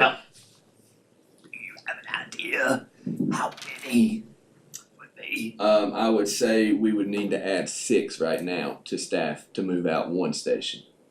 One. Yeah, Okay, or so to one 12. station, ideally. Of And course, that's with We no sick are- calls, I'm with sorry. no problems, with no sick calls, nothing else. Exactly, yeah, No yeah. vacation, so 6 is the absolute minimum 6 is to staff What one we're truck operating in on one right station. now is the absolute minimum to Right. staff 2 ambulances, Right. right? And I can, and I am a little bit, and I guess I'll go ahead and touch on that. We do have from roughly 1 p.m. to 8 p.m. we are doing our best to staff Station 4 every day. Sometimes it don't work out because we get a bunch of calls and we run all day and nobody ever makes it out there. But we've been doing that since February 17th, and I think we've only not staffed it 3 days. Okay. But again, it's only for 8 hours. We arrived at that by kind of looking at the data and saying this is when we have the highest call volume. This is where that highest call volume, kind of a hot spot, is centrally located. And then we tried to go out there outside of that time, is essentially how we got to that. So to do that for 24 hours is a considerable effort that is gonna take more folks. And to get even farther out to Station 3 is a very considerable effort. That's gonna take a lot So of, basically be doubling our yeah, current employee Yeah. load yeah, essentially. to staff Yeah. 3 and 4. The difficult part is just like right now, just to go to 4, all of a sudden it leaves, you know, looking back at these numbers, we got from last year, 1,100 some calls here in Station 1 and 450-ish in Station 3. You know, we're leaving 1 truck out here to try to answer 1,600 calls a year. So that's the consideration that we keep running into from the statistical side of it. Right, And then we're dedicating a truck to 412 calls that Right. you know is also. So I don't want to, you know, cut my nose off, spite my face is what it comes down to right now. The model that we have, responding from a centrally located spot, is relatively successful based on the statistics that I've shared with you, the response times that I've shared with you. They're consistent for Station 4 and Station 3, or are equal to each other. And we actually did some numbers, and there's not a lot of data yet because we've only ran 16 or 17 calls from Station 4 in those 8 hours. And it actually increased the average response time. So I think it might just be maybe a lack of data. Like, I don't want to tell you that's a hard and fast thing because it might just be a lack of data right now. I don't want to report on that sure. for some time until I have more data. Yeah, and Mr. Chair, if I might, so as a part of this conversation, looking at budget issues for this upcoming year, we've looked at maybe where we should move a line between Indian Valley and town a little bit. Dustin, Kevin and I have looked at this, and we've used the data that Dustin has from the calls. We've recently gotten the dispatch numbers and had Brandon map those for us to try to figure out if there's some way in there to pin it a little better. So please, you all know that the intention is to move that direction as we can. But Dustin and I have also talked about part of his problem is only part of the problem is money for staff. Sure. It's an issue of also finding folks. And so just wanted to let you know that hasn't been dropped and let the public know that hasn't been dropped. So we've been looking at that for the upcoming year.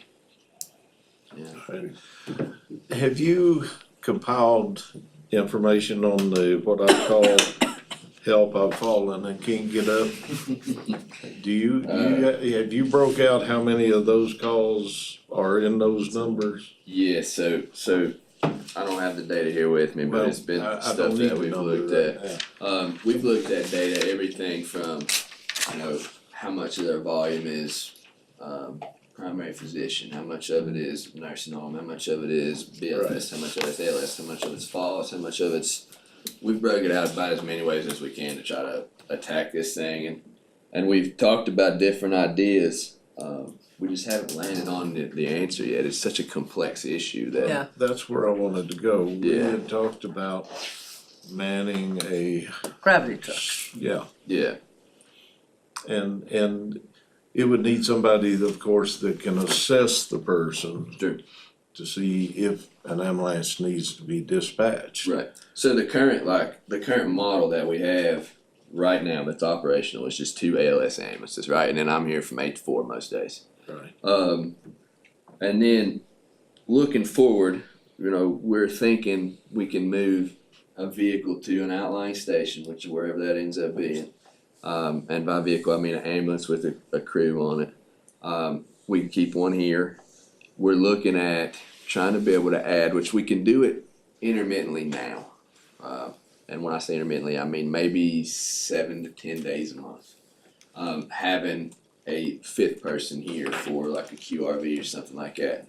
And a QRV is like a quick response vehicle. That way we could send a QRV out to these gravity falls, and then if they need to be transported, they could. If they don't need to be transported, then they can lift them up if they can, or if they need a fire department assistance, or if they need ambulance assistance, whatever it may be. Right. It keeps the actual ambulance more available. Right. We've also looked at being able to staff, because when you look at the call volume, a solid probably 65% of our calls is from 8 a.m. to 8 p.m. Like a lot of it's during the day, maybe even more than that. I didn't accumulate that number for you. Yeah. So, we look at maybe we could add a 3rd vehicle during those hours. That's high volume hours. So we've looked at a ton of different models. I just don't have one that's the answer yet. And it may be a matter of combining a couple of different models to find that answer. But ultimately, none of it matters if I can't find any people to hire. Right. Well, I know the sheriff's office has helped out. Yes, they have. A lot on these falls and stuff. Yep. When they can. Sure. But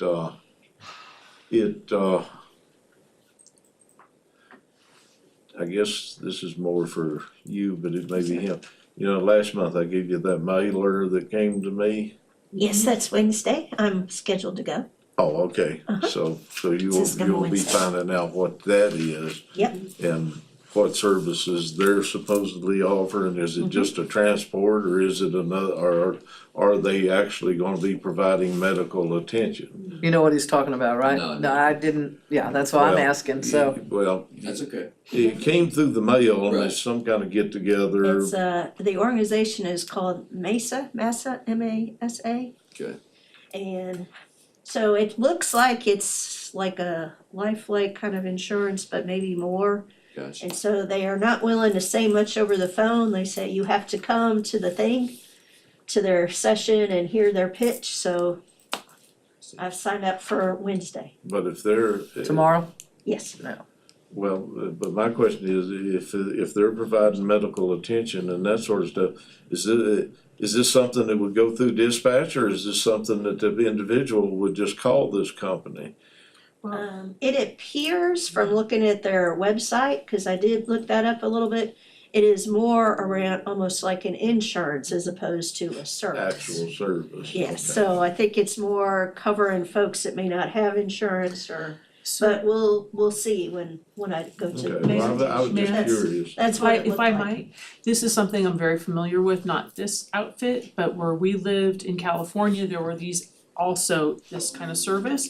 It's like helicopter membership where you become a member of this program, and if you need a helicopter, it's covered. So that's what it is. Same kind of like that okay. life flight. They're not Yeah. providing the Have one of those service, around it's a here too, membership. It's they're helping With a pay helicopter. for it. Yeah. It's an insurance Yes. scam, I mean, Yes. insurance business. So, if I might, I know we're running. So, right now, you even if we gave you the funds, cannot staff a third truck, is that correct? Yeah, so the difficult part, like, that's, you know, like I said, we've got folks that are on our staff that are teaching in community colleges, that are working in these programs, that are teaching in these different, we have people come in and do field training with us, like we got about every iron in the fire that we can find to put in to try to bring in more staff. Right. But ultimately, what it comes down to is like I have this pot of money right now in my budget that I can spend on people. But ultimately I have to steal them from somewhere else in order to find them. That's what it comes down to. Right. And my pot is not quite big enough to lure them over to my side of the rainbow. So we're kind of gonna have to look at like we're either gonna have to sweeten the pot a little bit, or like we just gotta find a way to use this money because it's just, and this is the second year, like it's just kind of dead money sitting there, because it's just the compensation package isn't quite enough to lure people away from other localities. Now, whether that's the hourly rate, whether that's the insurance package, like that's a conversation that we probably have to sit down and kind of work through. But what can be done? I don't know. I have to talk with these folks to kind of get to the bottom. So of is it. the answer no? You could not staff a third truck? Probably not. Okay, Probably not immediately. All right. No. Okay. Take some time. Appreciate all your effort. I know it's a big thing to tackle. and I would love most of these statistics that you Yeah, I'll leave did, if copies you'll, with you. yes, Yeah, I'll if you'll leave copies leave with and, one, and then they can be uploaded, yeah. That'd be great, thank you, I Dustin, already emailed them to send it to me. thank you, That's where we Thank got you. dedicated Appreciate you. people, because they could go somewhere else and make a lot. and they don't. Yeah, and we do have a good crew of folks that are here because they love Floyd and because they love the Right. work environment that we provided, and that's good, but there's probably other people that would also love that, we just can't get here because they're making more somewhere Yeah. else. And I know we got to go, but this is important. Sure. On the volunteer side. Yep. Is there any outreach there for training, us providing training that would move them into some of these positions? So Or is there any interest? without getting too far into the weeds, part of the conversation that we had with the Floyd County Rescue Scholarship Foundation, which was formerly known as Floyd County Volunteer Life Saving, I don't remember their whole name, but Right. those folks. Part of that cadet program we were talking about was having these folks go through this program at the beginning of the spring, and then in the fall we will be doing EMT programs here. We now have 4 instructors that are certified to teach those on our staff. And we were looking at that foundation had mentioned interest in being able to cover some of the costs for folks to do that. Now, I brought it back up about a month ago because the cadet program is here and it's happening, and they weren't able to provide me any more information on it at that time.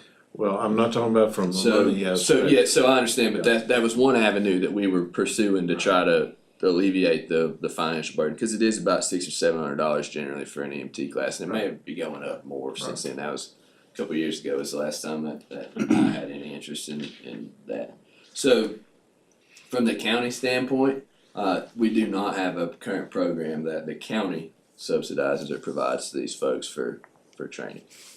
Outside of just the training that we do, like we do monthly training for our staff, and they're all welcome to it, and they have attended so far. Under the old system, at one point in time, we were providing funding to help part of their budget Right. was funding to train people. Sure.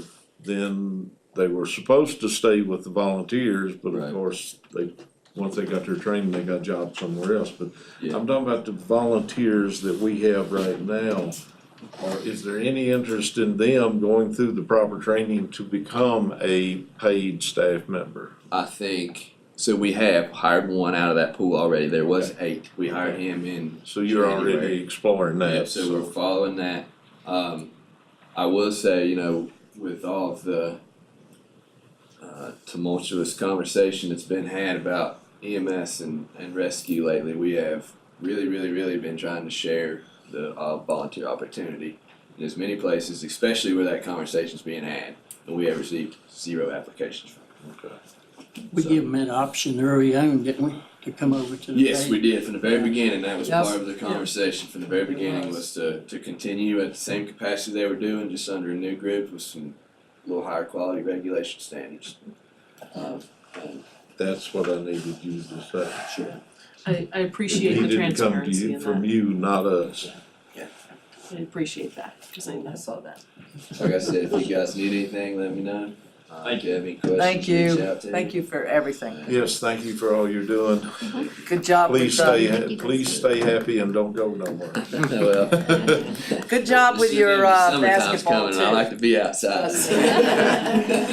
Good job with the basketball too. Oh, well, thank you. You're welcome. I don't see no constitutional officers, nobody give an indication. No. Do I? She's, She's gonna get that information from him, so. Oh, I thought you was pointing at somebody I didn't see back there. Yeah. Thank you. Yeah, Thank you. checking about Sarah and I see Mr. Kitchen sign up here. We're running about a half hour late on the Okay. people back there. Yeah, I know. I let Alright. them, sorry, We- I let them know that we were running a little late, so they're prepared. All right, with that, I'll open our public comment period. It is the intent that all persons that attend the meeting of the board, regardless of handicap and condition, shall have an opportunity to participate. If any person present requires any special assistance, please let the board know in order that arrangements can be made. When you come forward, state your name, the district you're from, limit your comments to 4 minutes. And this is a one-way conversation, we just listen. So, All right, Mr. Chairman, we have two folks that have signed up. I didn't sign up, but I have something, if I can sign up still. Okay, is it okay or no? So we'll start with Mr. Gerald Vest, definitely signed up. So, we'll let him go. I know y'all glad to see me up here again. And I did accomplish what I came here for last time, took me 12 months.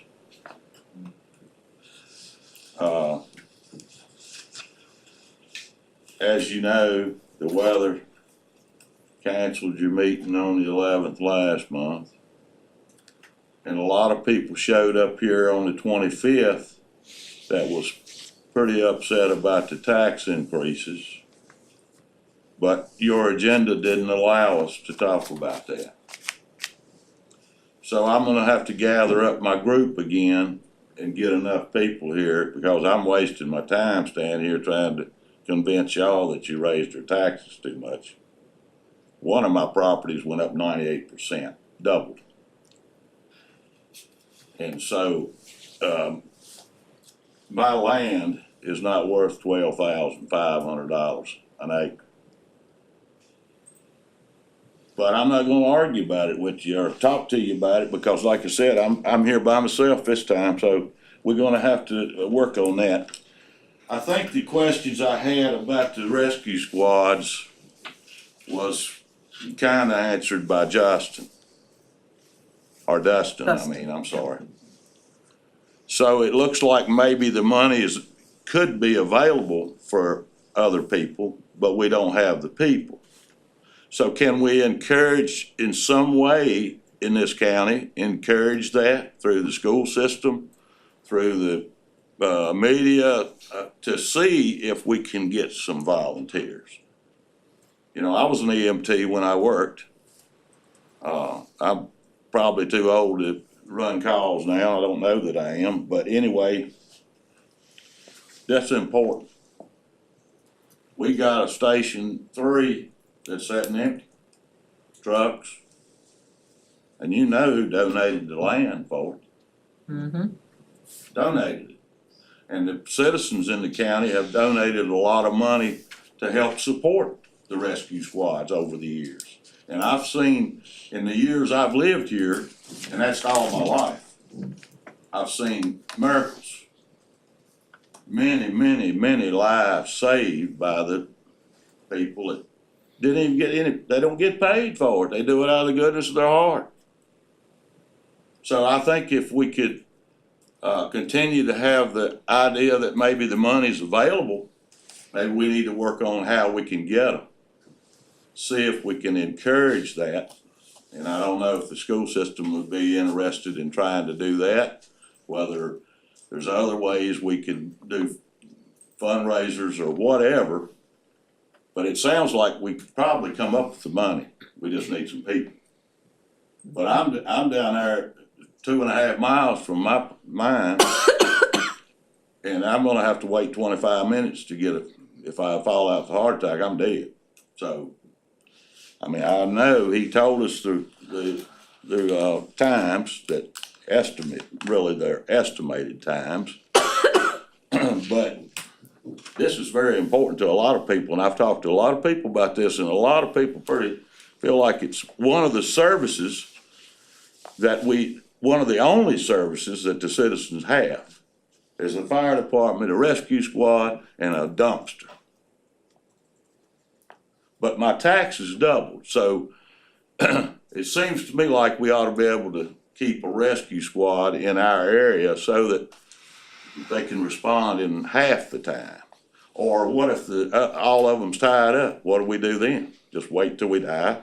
They don't die. That's what we'll do. That's what it looks to me like you want to do. And I realize that's not all y'all's fault, but we need to do something to encourage that, to get some help, to get people that are interested and continue with the places that are already available. One other thing I'm gonna talk about. Your 4 minutes is that? Okay, app code. Just one sentence, app code. Why can't they cut the trees off the lines in the summertime? Is there anything the board can do about that? I'll catch up with you. Okay. Yeah. All right, I appreciate it. I'll run by your house. So do that. Yeah. Call me. Yeah. Thank you. Thank you. All right. Thank you, Gerald.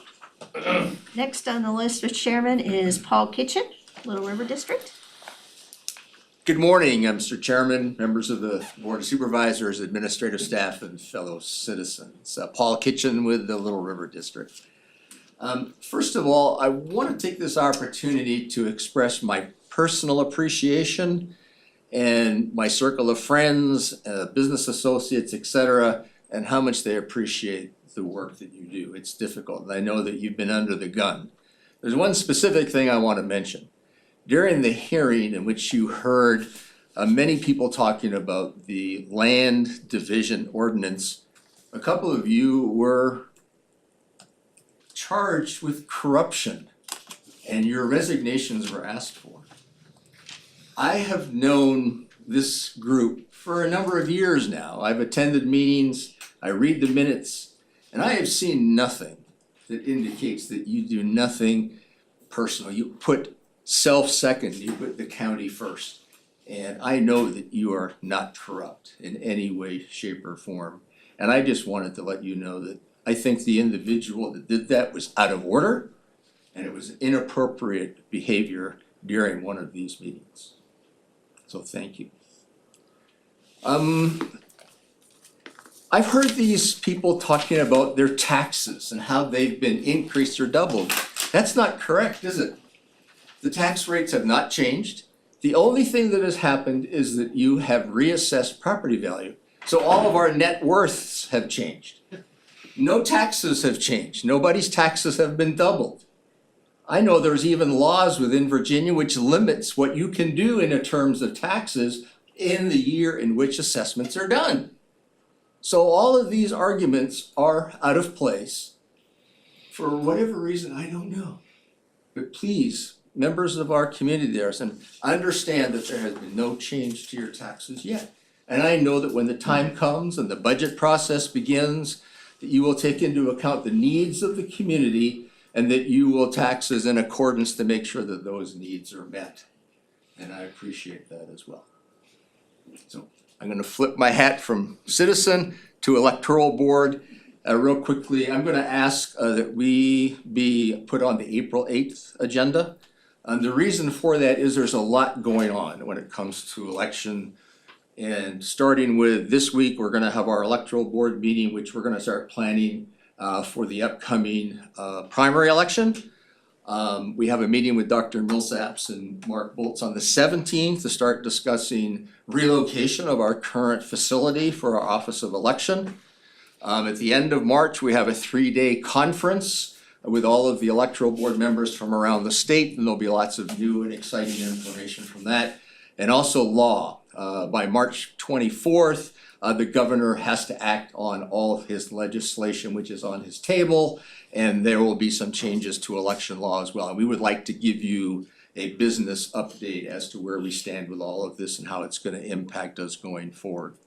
So that's my 2 cents worth. Appreciate the opportunity to speak with you, and again, thanks for all that you do. Appreciate it. Okay, so Thank you. I'm gonna wait till the end of the meeting if you wanna hang around, because we got a group back here waiting. You're not on the agenda and you didn't sign up, so Normally that's to sign up at the start of the meeting. yes. Okay. Thank you. I'm sorry, but we got a group back here, another board's waiting on us, so we're about a half hour late. Or I'll send them via email. You all have all our emails? I'll get it to Linda or someone. yeah, Okay. yeah, you Thank can, you. Thank Forward you, it on. sorry about that. Yeah, no problem. All of our cards are at the elevator also, if you'd like to. yeah, if I start making exceptions, then it opens up floodgates, I'm sorry. Not a problem. All right, with that, I'll declare the public comment period closed. And I'll take a motion to go into closed session under 2.23711 A1, A3, and A5. So moved. Second.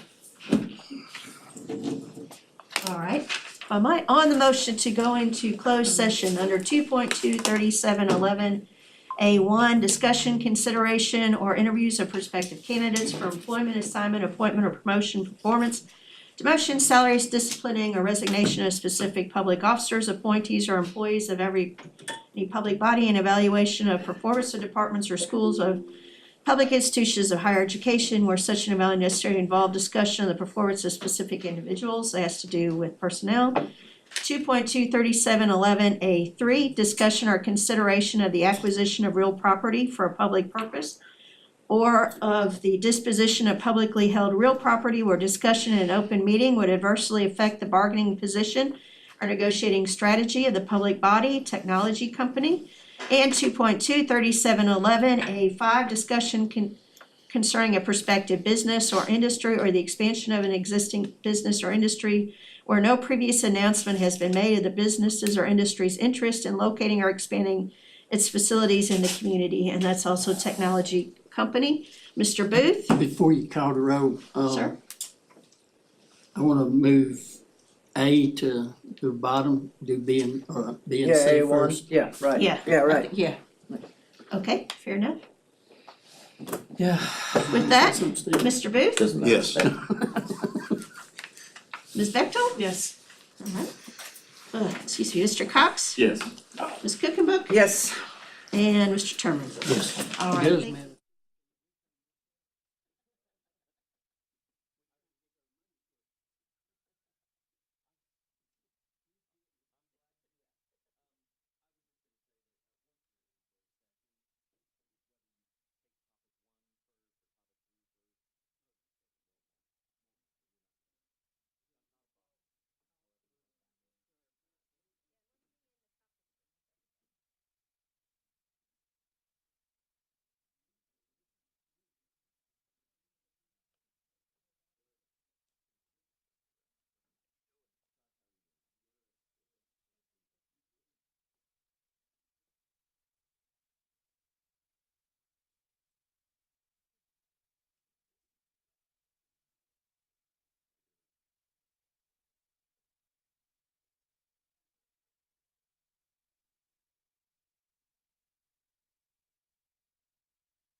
Moved. Second. All right, thank you.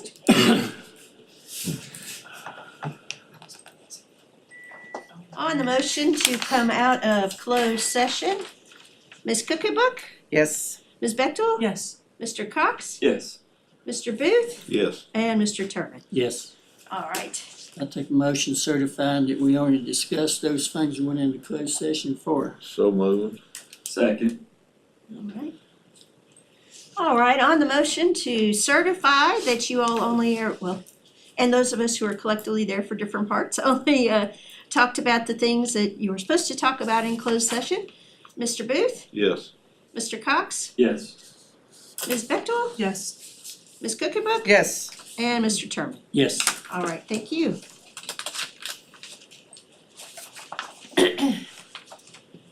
All right. Sorry?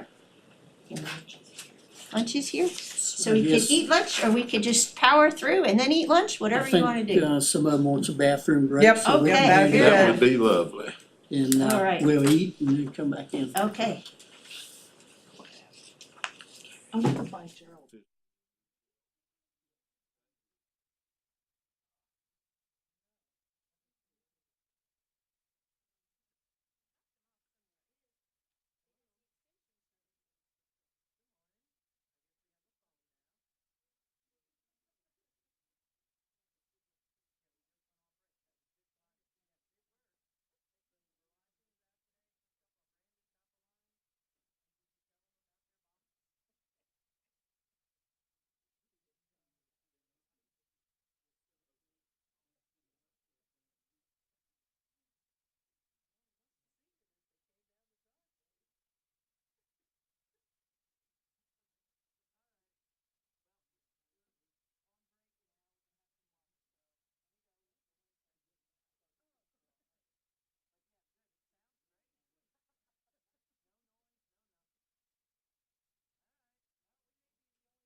I'll do something.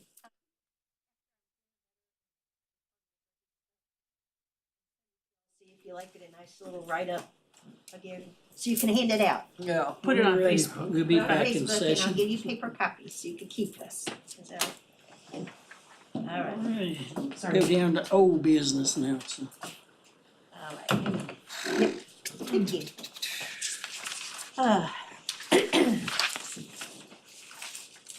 You like that? All right. Yeah.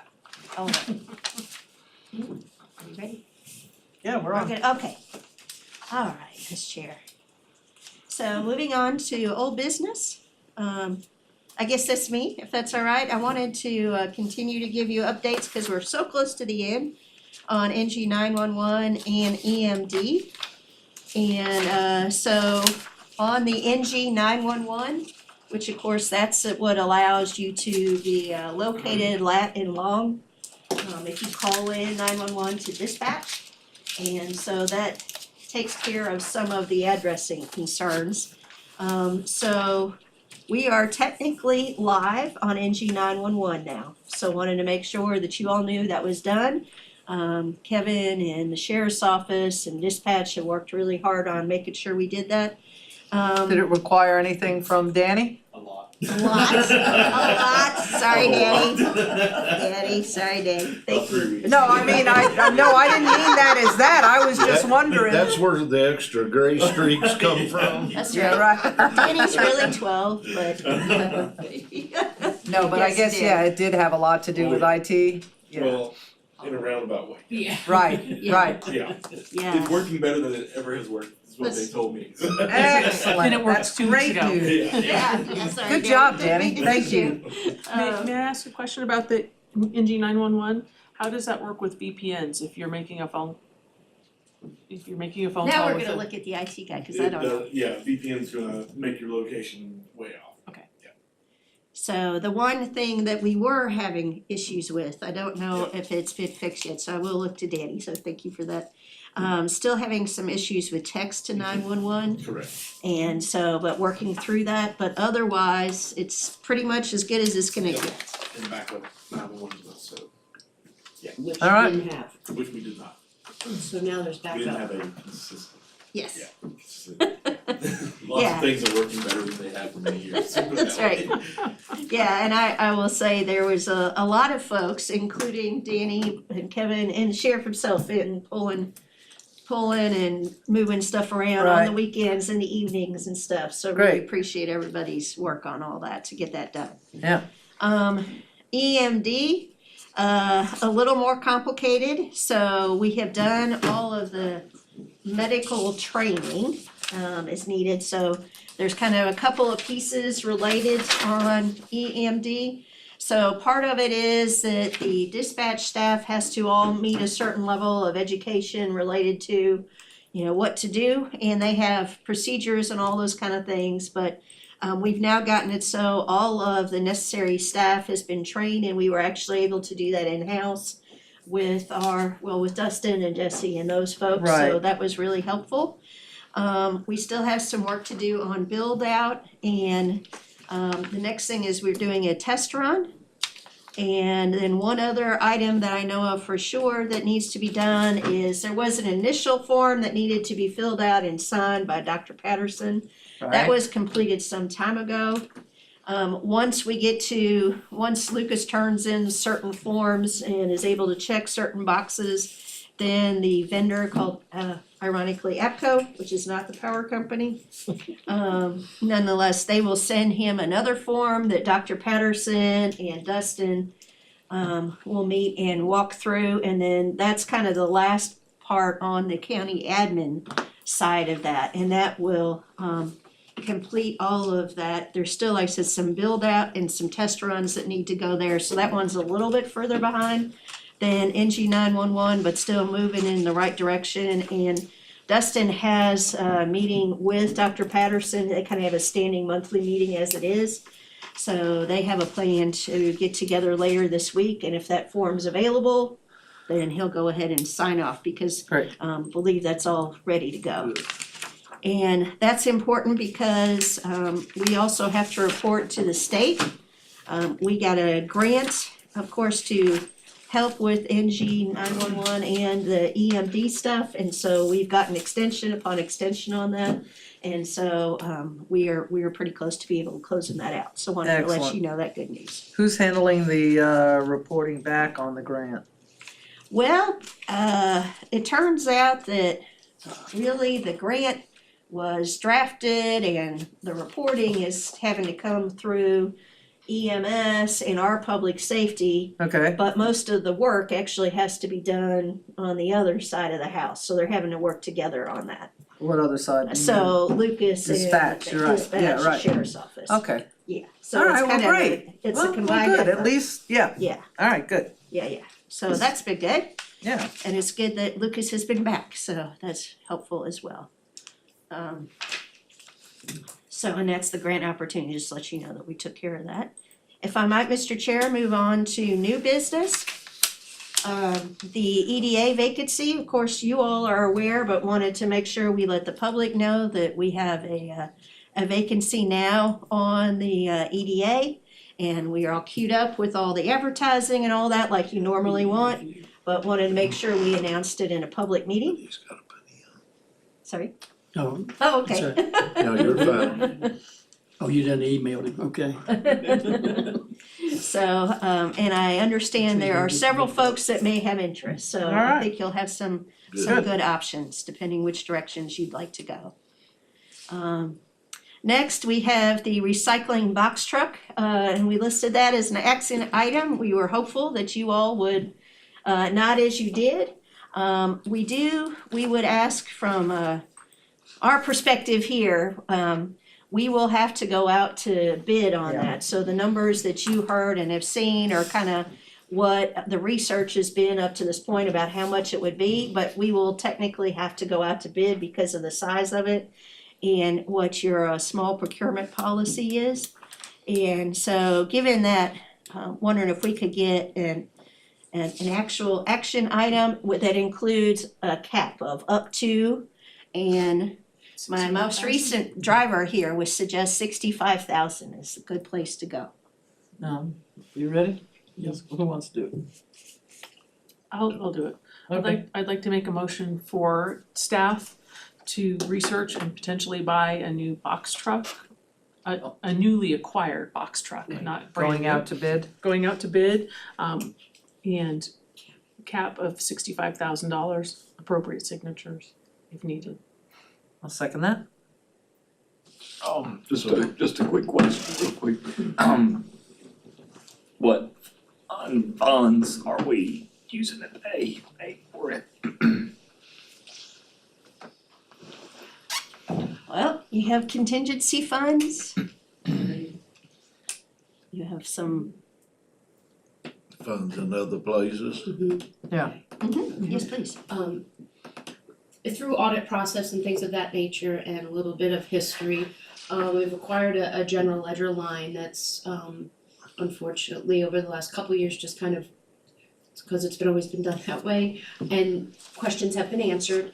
And those funds are designated presently in our current budget. They have no ties to a loan, have no ties to a bond, and the project that it's designated for has been completed in the year past. So there's funds sitting there that are for no undesignated that would more than enough incur this cost, and there'll still be additional. Because currently the expense for their box truck rentals are coming out. It's a huge expense for the rentals at this point. A quarter of a truck Right. For 2 months. for 2 months, the biggest toll Pretty much was $12,000. January. Yeah, No, it was like Right. pretty much $13,000. $12,000 has been from December 13th Right. through Right, so that's 3 December months, 5th. Yeah. There was a couple Yeah. of months where we had to do for a week February or 5th. 4 days, Right. you know, so it was Right. like 800 here and Yeah. not that that's a Not bad even thing. full-time rental, I'm sorry? Sometimes there were 2, which is why it varies. but it's not one truck full-time that we've been Right. renting, it's 1 or 2 or 3 trucks off and on. Right. Yeah. Anyway, just, Yes, Or it's one truck for a length of time, right, and then it'd be another truck intermittent. right. An answered. Okay. Answered my question. Sorry. We can absorb it. Can I ask is there enough funds in that Fountains Funds to address or authorize going ahead with advertising for a tipping building? Yes, sir. That's what I thought, so. We'll make another motion. Well, we don't right now, but when we get down to board time. Yeah, right. we have to. Right. Okay, Yep. Alright, motion and second, any other discussion? all right. On the motion to authorize the staff to move forward with going to bid on purchase of a recycling box truck, including a lift. And with the cap of up to $65,000, new or gently used, how about if I put it that way? And authorize signatures and all those kind of things.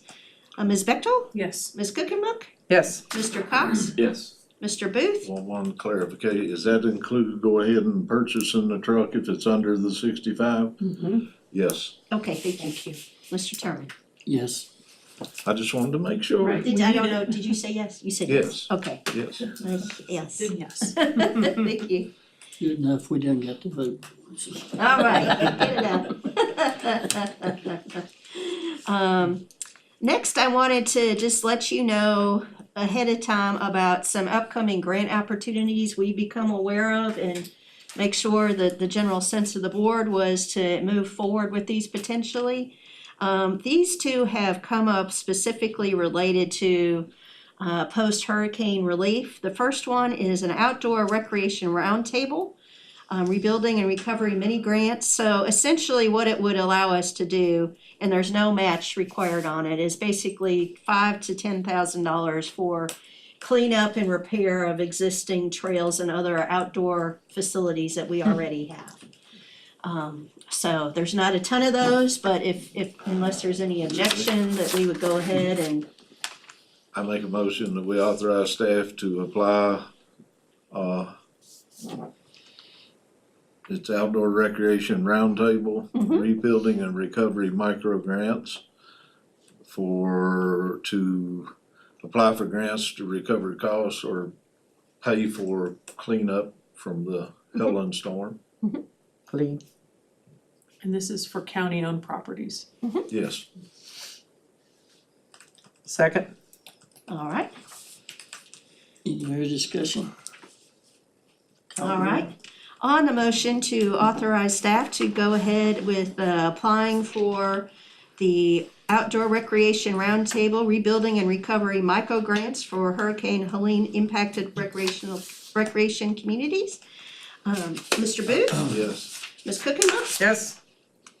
Ms. Bechtel, Yes. Mr. Cox, Yes. and Mr. Turner. Yes. All right, thank you. Second is, this one is still kind of amorphous, so this is just more a sense of, are you okay with us starting to go down this path? The CDBG Urgent Need Program from DHCD for Hurricane Helene, generators, water and wastewater system repairs and improvements. This recently came out to us from the Regional Commission. Most of the other folks are probably in our region are gonna be applying for wastewater systems, it appears. We've been asked, and the town has also been a part of this discussion. So we're kind of looking at, does it make sense for the county to go ahead and maybe move some of our requests that currently are slotted to FEMA for generator replacement to this fund? And the reason that's coming up is because the FEMA funds, if they're forthcoming, could be as much as 2 years out. These are much closer in. There is still more detail to go on this, but again, just wanted to kind of get a sense. Essentially, Ladina, Kim, Mark, Kevin have all done the vast majority of the background work to make this happen, doing the FEMA grant. So it's just a question of, would they potentially put in with this or potentially put in with the other? So my thoughts are you just leave the FEMA alone. I think that, I mean, we need generators in this county, everywhere. So I think you go ahead and you work with CDBG, get whatever we can get, and then if we get this for water for the PSA, wastewater, I don't know if that's Well, but- necessary, but generators for sure. Can we do this on behalf of the PSA since it's not a county function or a town function, it's a standing authority? Yeah, I'm not sure if they are eligible or not. I am aware that the county is eligible, but for our needs. So for instance, the one we were thinking would be our most likely move in terms of generators would be replacing the generator at the High school, yeah. Given that that is our primary, if we ever have to do a true shelter, that's where it would be. Right. And it's smaller than this table. Yeah, I know. So that was kind of our thought, to at least try to move that one Absolutely. to a level of urgency. And we'll work with them, but again, just wanted to make sure we were going the direction you all wanted. I think you're going in the right direction. Need to ask, cause if we could do it, I'm not jumping in front of y'all PSA representatives, but if we could do it through us and funnel that money to the PSA to help them. Since county residents are on. I'd be willing to do that, Yeah, Okay. but I'm not sure, but you gotta find out if you Yeah. can or not. Because, you know, a lot of counties, run their own. run their own Yeah. departments. Yeah. Yes. But since some county residents are existing on our system, I mean, there may be a caveat there. Well, Who knows? well, that's what I was, Yeah, that was right. what I was getting at on that part. Mhm. I don't have any problem on the generator part, but as far as on the wastewater and water part, Right. we'd have to dig a whole lot deeper there to Yep. make sure. Right. Cause I know that there's sometimes we can funnel grants through us to others, but Right. sometimes we can't. Right. Are we allowed to only do one of these grant pathways, or can we stay on the FEMA pathway? And if we get the CDBG grant, then Right. withdraw our FEMA application? Or change. Or just change it, or even Yeah. if we don't change it, there's still gonna So be stay the on need for stay on, generators, do yeah. both paths. So if I might, so what I wanted to get at from you all, it sounds like I have, is a general sense of direction to move forward with this. Look for generators, see about the availability for the PSA, and see what we work out between FEMA and Yeah. DHCD, I'll but make a again, wanted motion to to authorize make you sure. to pursue this along with FEMA, Okay, if that's all right. Second, yeah. Okay. Linda's got the second. okay. Yeah, I just figure all potentially free or very cheap money seems to be Absolutely. good, so I wanted to make sure that. My name's Jimmy, take all you give me. Okay, so on the motion by Mr. Booth to support the staff moving forward with looking into this opportunity, both for the county, particularly as it relates to generators, and potentially assistance for the PSA. Mr. Booth, Yes. Ms. Bechtel, Yes. Ms. Cookaboo, Yes. Mr. Cox, Yes. and Ms. Turner. Yes. All right, thank you. All right, now moving on to updates on some budget impact items. So as I was mentioning to a few of you in passing at lunch, this week, this actually starting on Thursday and Friday is when stuff started coming out from the Commonwealth in terms of Yeah. actual numbers for us to work with. So we've gotten some numbers from the comp board, just while I was sitting in a meeting this morning. I got the sales tax estimate numbers. You'll see down here later that Lisa and I have been talking and trying to work through what your assessment numbers will look like now that the Board of Equalization has set their calendar, but I think that the amount that will be appealed through the Board of Equalization will be small enough that we can kind of I'll make a swag. So as soon as we could get through some of these other things, I'll send something more detailed out to you all in an email going through what I'd like to outline as a process. I apologize, I planned to do that yesterday, but this came in the way.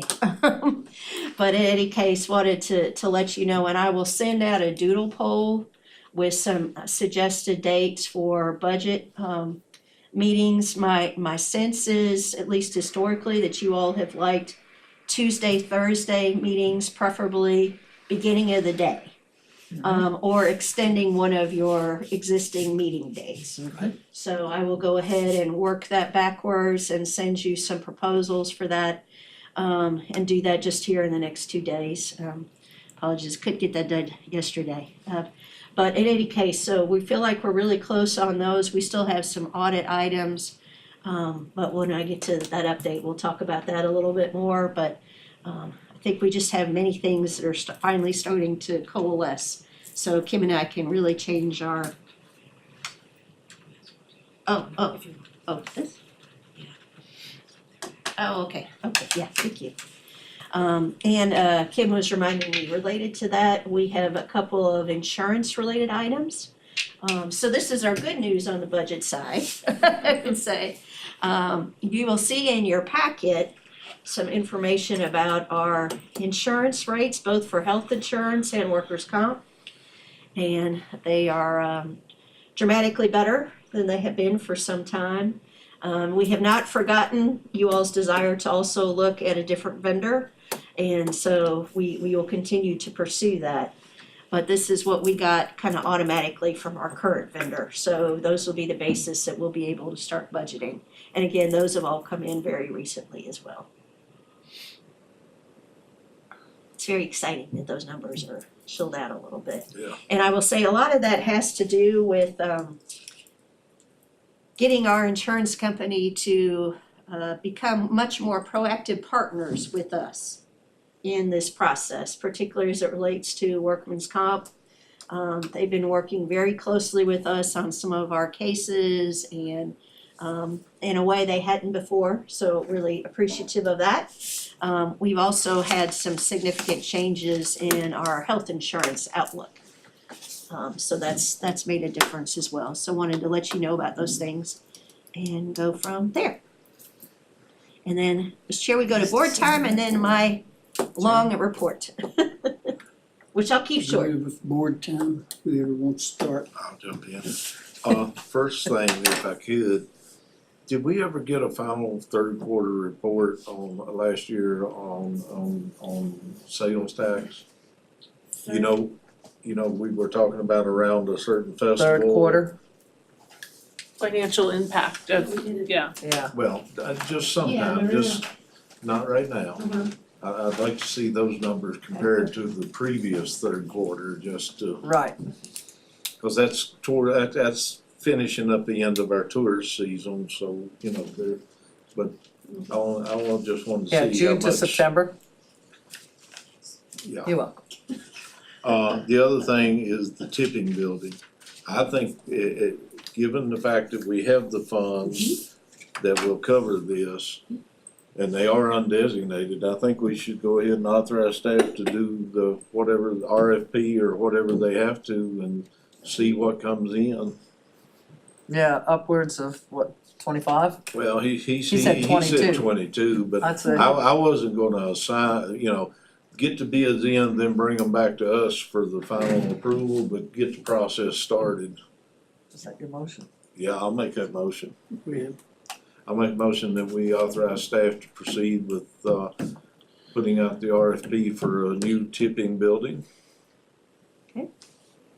Second?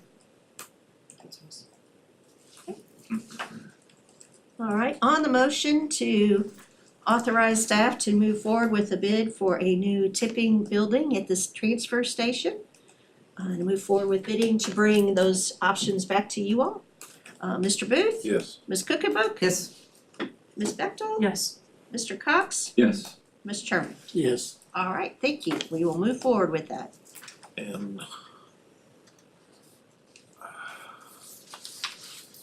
we started to put that building out there where it's going to go now, but we were taking into consideration, we'll still maintain the building we have, it's just, we're gonna move the electronics and everything to the new building. Right. Or, I know somebody that will. Maybe oversee the movement. Yeah. No, that's why his operations is Yeah. titled. No. And this is bringing up an old thing that I don't recall the final thing on it. We were talking about lighting down there and we did get things lit up finally, didn't we? Okay, we had also talked about the possibility of putting on part of that down there, a place for deputies and whatever to do their qualification practice. Target practice. Did that drop, or have we heard any more out of it, or? Firing range. Yeah, Yeah. That died a few years ago, yeah. well, I There's was been just, some discussion with our folks at Billy Newcomb about they would rather we find a different spot to do that for them, okay, given the challenges we have already out there. Now, that's not to say there couldn't be another place. well, that's So- fine, I was just Yeah. wanting to get that back in my head. Yeah. And speaking of Billy, is there sometime or other, I know we've got a lot going on with the budget, but it's getting about time maybe for another update visit from Billy and just where we're at, some of the testing we can talk about, and you know, I've give up on us never testing again, that's, but at one point in time, there was discussion about some more wells. And where that's at, or where DEQ is at on that, and I think it'd be good to do that before we get real deep into our budget, because if there's anything we have to do there, we need to make allowance for in the next budget. Okay. Yeah. Yes, we have a new DEQ staff person, That scares me to death. so far so good, but we'll see. Well, the history is not proven well, but Yes, but yes, we could do that for sure. okay. And I take it also in that realm, the work we did out there with Short and Company took care of, we with all the rains and the snows and the ice, that's still holding up? Correct. Okay. And if you wanna give him a heads up in particular, that spring water that's coming out of the bank from the old town dump, I'd really like an update on what's going on there with the iron and everything else. Has it diminished, or is it still the same, or? I'm hoping it's diminished, because I think I know where that, a lot of that's coming from besides just the natural. See, before they buried all that, they burn it off. And mostly the only thing left in there was iron cars, iron beds, iron, you know. Yeah. And see, every time there's been a question about that, I've tried to remind everybody of that. But if it's coming from mostly of that stuff in it, it should have deteriorated and should be reducing in the parts per I million. don't know if that thing's as full as I think it would be. Well, but you gotta remember, they closed it, what, in 70, what? They closed that thing sometime back in the 70s, so given the age range, it's just like a lot of the stuff that, the degreasers and that stuff started going off, and the thinners and stuff. That has, the life of the barrels in the ground we're way past that, so those numbers have started going down. Now, they keep coming up with new stuff all the time, oh, yeah, this is showing, but you know, technically speaking, the stuff that put us into the monitoring has just about gone down to where it's well below all of the standards. Now, if they change the standards. That's what they did on the other. Yeah. You know, they don't keep you on the hook. Yeah. Yeah, they're going to, but. Maybe we can slip by with one, I don't know, Well, it's hard to say. it's hard to tell, but that's kinda where Okay. I'd be interested, and I think people need to know that we Yeah. do still have potential stuff there. I hate to say it, but I can see one of them big burning steam engines sitting up there, scoop of dirt going on one end and coming out the other, and some little fella sitting there testing it. No, didn't get it, and that scoop just keeps going back through until it, and when we have to do that, this county hasn't seen taxes. That's why, you know, we had talked about at one time, taking part of our undesignated money and actually setting it aside for landfill emergency purposes. Yeah. Mhm. And that no matter what else happened, that money stayed in there. But to do that, you'd have to put it in a separate account. What undesignated, we broke. Well, we have a little undesignated, but You do, and I do have to fill out paperwork every year that says either we have this much in an undesignated fund or we That have could be used resources for- that could be used. well, but So I have to do that every I've spring. always said from the first time we got into that we should designate a specific fund. That way it never gets touched. If this board totally gets, at some points, totally new, 5 new people sitting here, they don't do like it did the last time and spend every penny, including that money.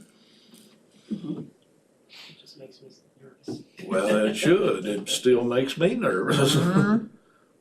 I know you two went through part of that, a large part of that, but I was there when it started, when we went to zero, it had zero in the bank. But we need to, it's just something to explore while we're in budget time. And I'll hush up, I know I've took too much time, but. Anybody else? I just wanna thank you, both for your work on these, especially on the VACORP. You know, that's great, and, you know, where we were last year around this time to where we are now is amazing, and, yeah, Anthem really did come through. I'm not sure, I mean, it'd be great to look, but I don't know. When you get only an increase of 3% when everybody else is at 9 and 12, The that's average increase was over 7% and the highest increase was 12. 12, yeah. So the average throughout their pool, which is vast. Large. Is I think Seven. 7.4 or So to 7, come in let's at say 3. 7%, and we came in at 3.7. Yep, that's amazing. And then even the VACORP last year, if you remember, it went up to, it was 0.86, then it went up to 1.06. Right, then it went back And then down, went back down to 86 after the meeting, right, and now it's down again to to 84. 0.84. Yeah, I just wanted to thank you, So- cause I know between both of you, there's a lot of give and take, and you make phone calls, and you talk to this one, but just, thank you, that's really important. Really, really important. We can save money here, that's, Yeah. It's huge. that these places, and it's like with the box truck, you know, I think we have to look at things, never ever not bring something that, even though it may be that we gotta spend money, I mean, I would have much rather have known in December to go ahead and buy the box truck in January. I mean, you know, and saved money that way, so, yeah, let's not have a box truck situation develop again, I mean, there's always things that are gonna happen, and I understand that, but as quickly as we can get information, then we can act on it. Whether it be in a positive or a negative, I guess it's whoever receives that information, but yeah, I mean, we need the box truck, and if we're certainly gonna go to a new recycling entity and we'll make more money, I mean, that'll pay for itself, or at least part of it. That's it, Chairman, thank you. I guess if here is at budget time, it's gonna be an interesting budget. It really does feel like this budget is gonna set the stage for the future. Mm-hmm. I'm excited to get into it, but anxious at the same time. Yeah, I think that's a good way to, Well But- said. Yep. I know we can get it worked out for the community. I got jumped one time because we was doing the budget. And it was now. And I said, no, I wanna see what we got for next year and year after next. Yeah. Well, this guy jumped off me. I ain't worried about the future, I'm worried about right now. Yeah, I well, said, you better be worried about 2 years from now. yeah. What you do What we now. doing now. Will impact. Yeah. Yeah, unfortunately, we don't have the advantage of just worrying about right now. Yeah. No. Because what we do right now affects us for the next 5 years. Yep. Can, both good and bad. Absolutely. I have one question that was posed to me and I said I would follow up. We had purchased, I believe, a few years ago, blankets for electric vehicle fires. Did we purchase those? The fire departments would like to know where they are. I think they were in charge of purchasing them, but let me follow up with that. Well, there was one fire department that went ahead and bought them. So did we allocate funds for it? Just for so many, I think. 3. For three? Yeah. And they're all We allocated follow the up. funds for 3. And they're And all the one station already had one. okay, Yeah. All right, I will follow up and send an email back out to you all with it. thank you. Alright. Good? But they were They were That's so not- expensive, we decided just to get, one per station. Was it Great. like 6 grand? Wasn't Yeah. it something like Yeah. that, 6,000? Six or seven or something. Something No, like I'm that. thinking it's more than that. But anyway, whatever it was, we agreed to get one for each of the other 3 stations.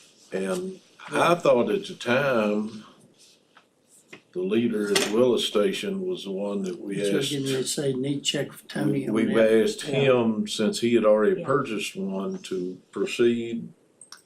I feel like that too, but let me double check since it's been a I little was while. thinking that's what we did, Yeah. But if for some reason it fell through, then we need cause he to, was president. yeah, that's why we did it, Right. best I remember, but if we haven't, we need to, Okay. If I I don't know may, what about shelf life on them things. I don't know that, I think once you use them, it's done. Yes, Yeah. But, yeah, but, but There's I don't one think thing there's a use. shelf life. as long as you keep the rodents out of it, they're. Yeah. and they don't really put out, they just keep it from spreading. Right. I did wanna make mention that the EMS data is in our packets, thank you so much. You're And welcome. if I can draw everybody's attention down the road, look at page 3 of Dustin's report. I mean, you don't have to do it now. I think it's page 3, 1, 2, 3. Just the volume by hour, all of our zones combined in 2024. What an interesting, it's a bar graph. I just- So we've had some discussion about that, so there's some other key numbers in there related to, Vehicle accidents? we get a lot of calls that come at the beginning of the day and about 3 to 5 o'clock Right. that are, if they're coming from a couple of doctor's offices and the nursing home. Right. Shift change. Yeah, we know that, we know Yeah. that by looking at So it. we've kinda, Dustin and I have been kinda talking through, and I have surveyed my counterparts about, hey, what does everybody else do about this? And candidly, they do not report a similar problem with the doctor's office, but then again, they're closer to a hospital. Correct. They do report similar challenges with nursing homes, and so we've been talking through, is there some way we could kind of manage that cost? Because, as some of us were talking before, all of our surrounding counties are really just, you could just hear the finances kind of pulling for this EMS cost. Absolutely. I mean, that's part of what's driving what's going on, and we'll just leave it at that. You could hear it from all my counterparts. Right. And so we're all trying to find ways, and that's one thing, that if we could figure out how to Well- make that not necessarily a county EMS function or a different way to do it would be great. Well- See, we, this has been years ago, we had the director at the nursing home come to a meeting. And we discussed it, and, the problem was that we were being used for a transport in a non-life threatening situation. Right. Yes, And I have at some that questions. time, We still are. we never did explore it, but we did discuss a separate fee for some of these facilities. Yep. A minimum fee that if they call us and it's not a life-threatening situation, they had to pay a minimum fee. We Now- get alerts all the time where the nursing home wants to transport to the hospital. Right. Well, but at the time, and that would have been under Jim Cornwell, Okay. we never did really explore whether we truly had the authority to do that. So maybe if the board's okay with it, we explore that if there's no other reason than to know that is an option.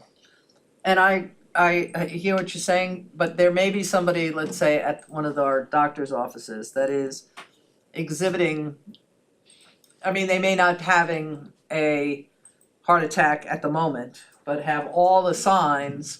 And if this person gets to the hospital, it may prevent the heart attack. Well, that's fine. Yeah. I want That's not that, what Jerry's I talking understand that, That's I not what I'm understand, talking about. but that isn't, I'm just talking about, well, you know, he's sick on his stomach, it's more than I can do here, you transport him to the I hospital. agree. I'm talking, and I'm more honed in on one particular agency, but it's something we would have to look at across the board. Right, But our staff can assess that as soon as they get there. Yeah. Well, and the piece that, excuse me, to your point, you know, now that we've gotten Brandon to download the dispatch data as well, so that's richer data than what we get from the call reports. Yeah. and is So- that on a GIS map? He did a little GIS map of just the locations, cause at the time, we were mostly looking at where should the line be between Indian Valley and town. Right. Cause we know based on these conversations with Dustin that we're gonna have to move that line a little bit. So, but we can now get the rest of that data, and so we've asked Dustin and his staff to start digging through that a little bit more and see, so we can have a conversation with some of these folks, but wanted to Well, let you know, we now have more. After our discussion, they had a contract with an ambulance transport service that transported their people Yeah, for a long time. Now, I don't know what their status is since they filed chapter 11, but, they're, the best I understood, they're supposed to have a contract with a ambulance transport service. Well, and I And will it was tell a you, matter of them, it ended up being a matter instead, you know, we don't have any control over their contract, but I think it was based on actual usage or actual transports, so much per transport. So they fell into, they call us, they still have a contract with them, but they don't exercise it under them, so it's no cost to them. And we, and the citizens of the county, and we end up eating that cost every time we send a unit down there for a simple transport. Right. Korean Transport used to do that. They would call them and they'd come and Yeah. get somebody. Yeah, I was going to get back to her in a minute. May I speak to the two of you after the meeting, cause I have some very specific questions and guidelines to give to this agency about how we can stop this. It's very, very easy. Yeah. yes, I appreciate all advice and history Yeah. that you But can share I'll with forget, us. it'll, if I walk out that front door, it's gone, so. What I understand from Dustin is often someone is transported by, say, one of those third parties. Yeah.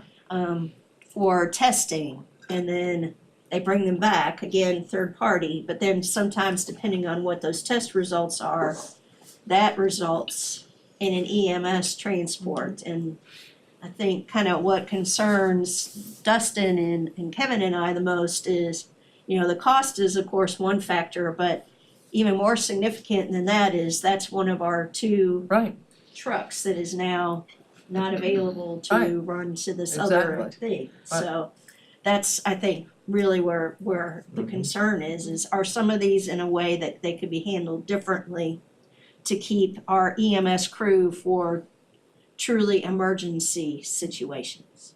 And I think that's what y'all are saying. Yeah, So- but let's, even if we had a different vehicle with lower qualified staff, you still gotta have a certain level of qualifications to transfer that patient. Yeah, that's what Dustin said this morning. Yeah. yeah. That's right. But anyway, I'm sorry. That's it. Alrighty, we'll move on down now. All right, well, related to all this, I thought with this long a list, I wouldn't have anything to add, but I do. So the one thing that I was gonna add on here is that you all have in front of you a draft, very draft, something I was putting together, cause we need to have a capital improvement plan. And to Kim's earlier point about as we're going through our existing chart of accounts, there are several items there that like we have an account for capital improvement. We have not been utilizing that necessarily as a capital improvement line item because we don't have a per se capital improvement plan and really haven't had one. And so that combined with the fact that clearly you all as individual representatives of your district and us as staff are all of our buildings are aging. And so we're all getting lots of pings about different things. Can we get a new, can we get a replacement, can we? And it puts you all in a difficult situation to not have a process. And so while we have we've had a process, we haven't had a form. So what I wanted to get to you all today was a draft of a form, and Supervisor Bechtold's already given me a good suggestion to add to this one, but if you would look over this and then send me or call me with any comments you might have, then it will allow us as we're going through this process, because I believe Supervisor Cox was the one that reached out to me about we need to put together a fund to start dealing with some of these things. And it turns out you have a line item for that, so if we could start having folks that are bringing these concerns forward that are not necessarily the things that Mark and his staff would normally be doing. So the capital improvement fund was how we got our referendum for the meals tax in the county. And the money collected from the meals tax funds the capital improvement fund. That's the way it was set up. That's the way it was set up. So the I wasn't on schools, board, but y'all, so Correct. the meals money has been going, some of it, it's been tied to that particular school line. No. It's the county had a referendum where we, on the referendum, said that the meals tax would be collected and would go to the capital improvement fund. well, it's capital improvements and it could be used like stuff for purchasing An ambulance. sheriff's vehicles or Right, stuff, sheriff vehicles. that kind of, Anything that had to do with the public safety or making, and that's why it passed. and that's why it passed. So, I don't remember having a vote on that referendum. I thought we passed it. No. You did after the referendum. after the referendum, it was a It referendum. was I referendum. guess I done forgot about that.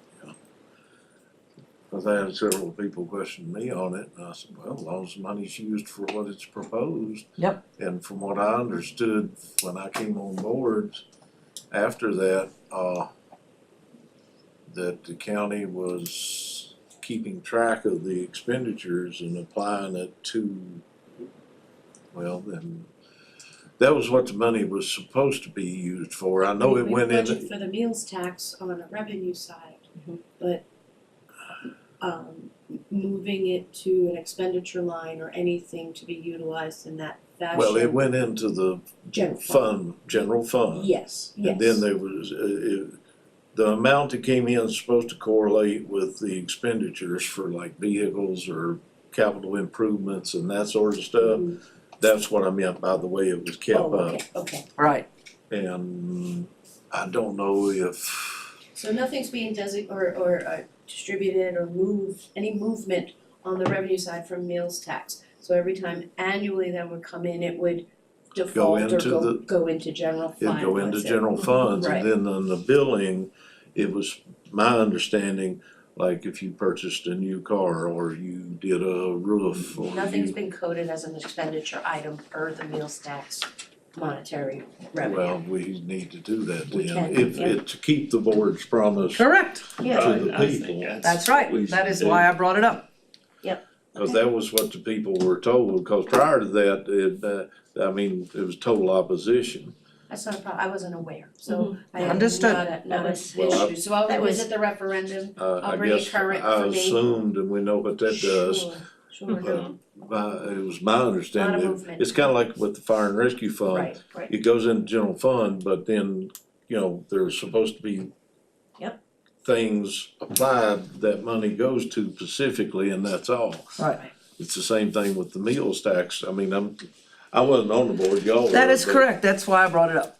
But that's my understanding, yes. Yeah, So thank you, if that that's new hasn't been information done- for us, so. If Yeah. that hasn't been done, then yeah, it needs to be, and I can revisit and, make sure that it's documented that things appropriately were, but, moving forward, well, as far as budgetary. I'd worry more about going Oh, forward no, than, I will, that'll happen going forward, I'll just, I thought it was already that way, but I guess y'all did too. Yeah, that's why That was not Our part of the auditor should training have caught package. that. no. For either one of us, I don't know. sorry. where would she have found that? So anyway, all that to say, now that we've identified it, Yeah, if you all would take a look at this and let us know, and if you're okay with using something like this as a vehicle, because we are getting more and more of these kind of one-off requests, and again, I understand it puts you all in a difficult spot, it puts us in a difficult spot, and I've taken this from, Well, you've got Look a at some other procedure in counties. place for each department or whoever to fill this out and then present it. yeah, and it asks them to, everyone to also prioritize within their organization.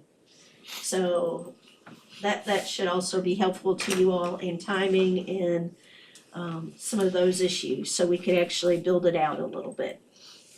So, Well, and wanted along to those talk same about that. lines, the transit occupancy tax,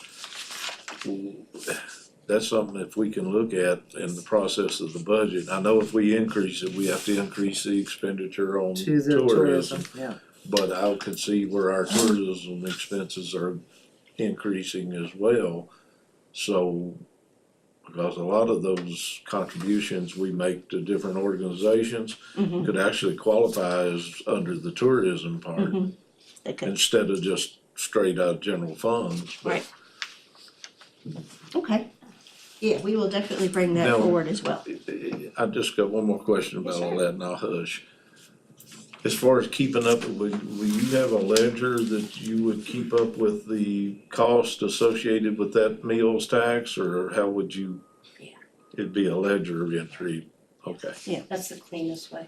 okay. Yeah, I think you all will be really happy when we get done with this very painful process. With what is coming out of this audit conversation. We Yeah. did, you'll see later down here, we did have a conversation yesterday with Davenport, and they were very, they like our choice of auditor, let's put it that. We'll just leave it at that, so.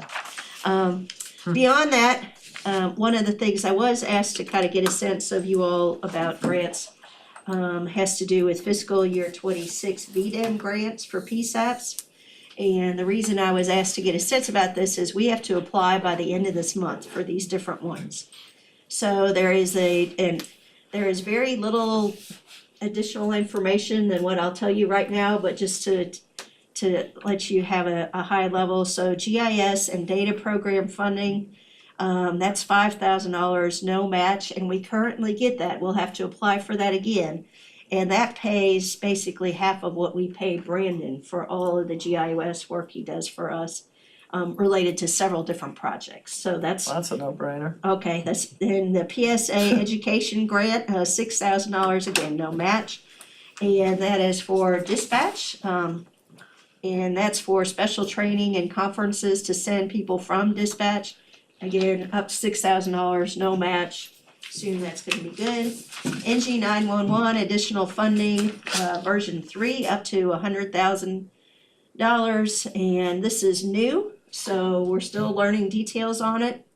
But it would include, and this might be something that Danny can help us with a little bit if we need to know more, but it'll help us update some of the equipment and things that needs to be handled, like the time clock at dispatch, recorders, and there's also no match for that. But some of those pieces of equipment are decades old, so if there's a no match grant. Wanna make sure you guys are good with that going forward. Call handling equipment funding, unknown until we get a quote, was around $300,000, and that's kind of to start a process of this. Again, just looking for the same vendor, so just a sense to move forward with that. So those are some of the ones, just make sure you all, and the public knew, we actually go out and try to find these things. Yeah, and who would be responsible for writing these grants? Kevin writes all these grants. He writes these grants? Uh-huh. Yeah, then. Yep, he does, he writes those, and, yes. Alright, Alright, thank you for that, we'll get him going on that. Now going to my list, and I'll be brief, but I'm very excited about this first one, which is the meeting we had, last week, I guess it was, with Frank Stovall, who's the Deputy Director for Operations at the Virginia Department of Conservation and Recreation, and that had to do with what are the future plans out at the Buffalo, how will they partner with us, and what might happen in that direction. So the really good piece of information is they actually sent their staff to go hike up there to see where a good place might be that they could live with, for us to have a radio tower up there. So that worked out well. They picked a slightly different place than we had originally thought, but still works, and it might be actually a little bit more accessible. So they were good with that. They said we need to get it done, though when it is still held by Virginia Conservation. It makes life a lot easier and reduces the timeline by about 2 years. okay. So we thought that was a great idea. In addition to that, we did talk about what the future plans might be there in terms of, again, right now, DCR owns the top. Virginia Conservation owns that additional 3,300 acres. Then, that gets transferred at least to DCR to be a natural preserve like the top is. But it has been in their request last year. They said it will be in their request this coming year, to request that become a state park. Now, the challenge there has been, with it becoming a state park, that there are some folks in Richmond that are concerned that opening another state park takes away some maintenance money from other parks. He gave us some tips of how to address that, and so we will probably follow up with that. But in all this process, that would still take, even if the General Assembly approved it next year, it would still take probably another 24 months, and that would again be putting the right things in legislation, to make sure that it gets moved to the top of the list. But so the public knows, a part of that process, a part of what takes a while, is there will be a series of community meetings to see what the people in Floyd County think would be a good use of that, what type of park should it be, how robust should it be, all those kind of things. But they're very excited about what the opportunities are there, and so have been really good partners with us, and spent a lot of time with Kevin and Ladina and I, so, and they also suggested that I follow up with a parkway. So I have emailed them again just to remind them about that, so they were good with that. Like I mentioned earlier, had a conversation with Lisa, meant for it to be a little longer, but it was yesterday, so, we started going through some of the data, about assessment and valuation, so we'll follow up with her some more after this, but feeling better about where we are and coming up with what a revenue neutral or 1% of revenue neutral rate would be, and that is not the current rate, just to be clear to everybody. So we'll be working on that. Kim has been talking a lot to the auditor. We were gonna have a joint call yesterday and I couldn't do it anymore. But it's been a lot of really good progress, and I think they're coming down really close to getting a lot of things taken care of, so again, we feel like everything's really aligning and understand, want to move forward, but I think we're getting really close to a very good position to get you guys to, these are the key policy decisions that you guys need to make, because we feel good in the numbers we're giving you. So, we're excited about that. Kim and I did a call yesterday, as I mentioned, with Davenport, talked to David Rose a little bit, and mentioned to him one of the things that has come out of the audit, in addition to we should really have a capital improvement plan, is that we need to have an investment policy from you all to share with the treasurer. That will come out in the audit. And so we talked to them about the possibility of putting some of those things together. And so he's gonna come back with a proposal for us for that, a finance policy, an investment policy, and potentially capital with the ability to say one of the three, two of the three, three of the three, or zero of the three, but just to give you guys a ballpark idea of what that might look like. Mark and I have been working a lot with the architect on building renovation options for the bottom two floors. You heard Mr. Kitchen talk about, we have a sit-down scheduled with Sarah and him. We had one scheduled that I had to cancel because of this, but we'll reschedule with Lisa and Missy as well to talk through what their needs will be. Generally, what we've been telling him is whatever you're proposing, half as much. You know, he's an architect, he wants it to be pretty. But nonetheless, that we will probably end up, if you all are agreeable, with the main public space being in what is currently the bank lobby. And that's, in that area is where the treasurer's office would be and the commissioner's office, and we would potentially move Mark down there as well. And maybe even have the visitor center down there, so have most everyone who is public facing on a very regular basis in one spot. And that will also help us with security, because then we can control whoever's down there. So if we move Gabby down with him, then they can control who uses the elevator, and that will alleviate some of the security concerns that some of the folks up here have had. That'd be ideal for Mark, cause he gets the most public traffic. Yes, he did ask for space for children, so I thought that was very sweet. Very kind of Mark to think about that, so once we get something a little bit more concrete back and have these conversations, I don't plan to show anybody else any plans until I show them to you, but I do wanna meet with those three groups to make sure we understand, no matter where they are, what their needs are. Right. And the thought is that elections will probably end up in the basement floor, but Sarah will get a window, no matter what. That was one of her requests, personal requests. But I think the way things are laid out down there, that'll work really well to have a space that folks can cycle in and out and that also be safe. ADA accommodating already. Yes, thank you Yeah. for that. Right. Yes, the ramp is a little marginal about ADA, but it's grandfathered in. So that would be one of the things in there. Yes, ma'am? I do want to make sure that, and I'm sure Mark and you are thinking in this way, but we are in a new age, in a new dawn, and it's almost difficult to feel secure and safe the way things are down there, given that this will now be government offices. And I would want to have as robust a foyer, Yes. a reception area before anybody can get back.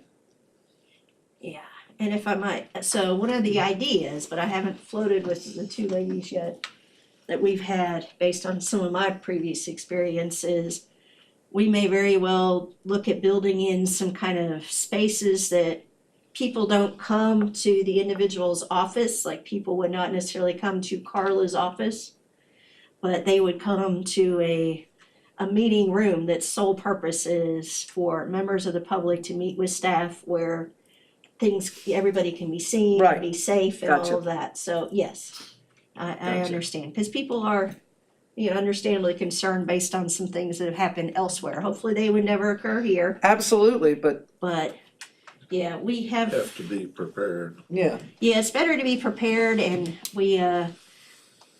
yes, so it would be more controlled, and so we'll bring something back, but I just wanted to talk to the other ladies and make sure where we're thinking about putting them in that space will potentially work for them. Okay. We're still talking about making the drive-through available to the treasurer's office. That just seems like such a great opportunity, why not take it? So we will try to do that. Station 3 fire, there has been a lot of discussion about the roof situation at Station 3. And so we have a lot of back and forth about that, excuse me. And I've had Mark and Kevin and now Andrew and the guys out there several times. And so clearly there is something not working there correctly, but there is a significant difference of opinion about not only what is happening, but what the solution would be. And so there's a less expensive option that might work for, like Mark believes, about 10 years. There's a more expensive option, which would be a longer term one. And so candidly, that's part of what prompted me to put this form together, is how much of that was going on, to make sure that everybody kind of puts out there, this is, if it's more than just kind of repairing something, it's really rebuilding something, then that's really a different pot of money. And that's a bigger ask of you all, which might be where you wanna spend it, but that's you all's choice. That's not really a Mark and Linda choice, so. And I know that's your district, but when we made our trip down there, we had a lengthy discussion with them about going ahead and fixing that. This is pre-pandemic. And from what I've been able to find out, they did nothing. Well, And- the quotes I heard, I'm not sure that was what y'all may have said, go ahead and fix. Well, I don't know. I don't know that But I we mean, ever the got quote- presented any quotes. I know, The quote I heard was 30,000.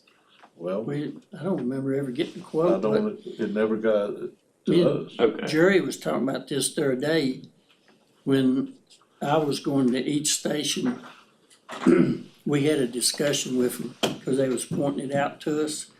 And at that time, we was having pump that septic system down there about every other month, and we finally got, You put it think, across. Mm-hmm. And then the next time we had a visit after the pandemic, I didn't go. You know, I let you go with them instead. And Well, I was thinking we allocated it earlier on $10,000, you know, which was never used. they have new blood in leadership. We have quite a few new people. Right. So I thought it was at least a good time to go ahead It and is, circle yeah. back. Yeah. Yeah, But I do think, like Ms. Millsap said, there's a couple of different opinions of what needs to be done to fix the situation. When we went out there, Terry was still county administrator, because she went with us. Yeah. yeah. I will tell Yeah. you just to, and I don't know if if I may, I'm sorry, Yeah, that's all right. just to expedite, due to the recent storm and damage that occurred from the recent storm, we submitted it to the insurance company, which with a guesstimate, you know, of Mark, notice how I say that, because we don't know the, you know, Yeah. extent. So they'll send somebody out, which will give us, I think, it'll round up all Something these to go off questions. of. and then I think it'll put in front of you guys a decision. And It a could be just number. a soffit replacement and gutter realignment, I don't know, I'm just talking, you know what I mean? Right. It could be a quarter I of the just felt roof, like it could be a we section, needed it could to be a get, piping, it could, Proper so- officials. Yes. so look I at. think that will expedite, or not expedite, that will give everybody Enhance the process. enhanced, factual, real to date, make a decision. Yeah. We Based take- on it, and it'll be filed in our insurance. If that ice hit a hold of our water on there and melt slow, Yeah. that's probably the reason it leaked a lot more. Plus the up and down temperatures is Yeah. Mess water with and under it, but- there. Well, there was soffit damage Right. because of the recent storm with the wind and with, you Yeah. know, all that kind of I stuff. do appreciate Right. y'all taking the time to Yeah. look at. Absolutely. Yeah, absolutely. And That And flat they're roof- probably both right answers, it just depends what the question is. Right, one's a get us by repair essentially, Right. and one is But I think, redo, and what is it worth? from what I hear, I think they were very pleased with y'all's quick quick response. Thank you. Thank you. Yeah, I hadn't spoken to Well, Chief Carr much before, so it was a good this go opportunity, around, thank you. if we, once we figure out what's doing what, Right. let's get it fixed, Hello. you know? Right, well, that's what I It'll say. fix itself. You know, Well, It it's ain't another gonna one of get any those, better. it's Yeah. another one of those situations, you Yeah, know, we'll have I to wait mean, and see. we've Yeah, gotta weeks keep those tops. buildings up. Yeah.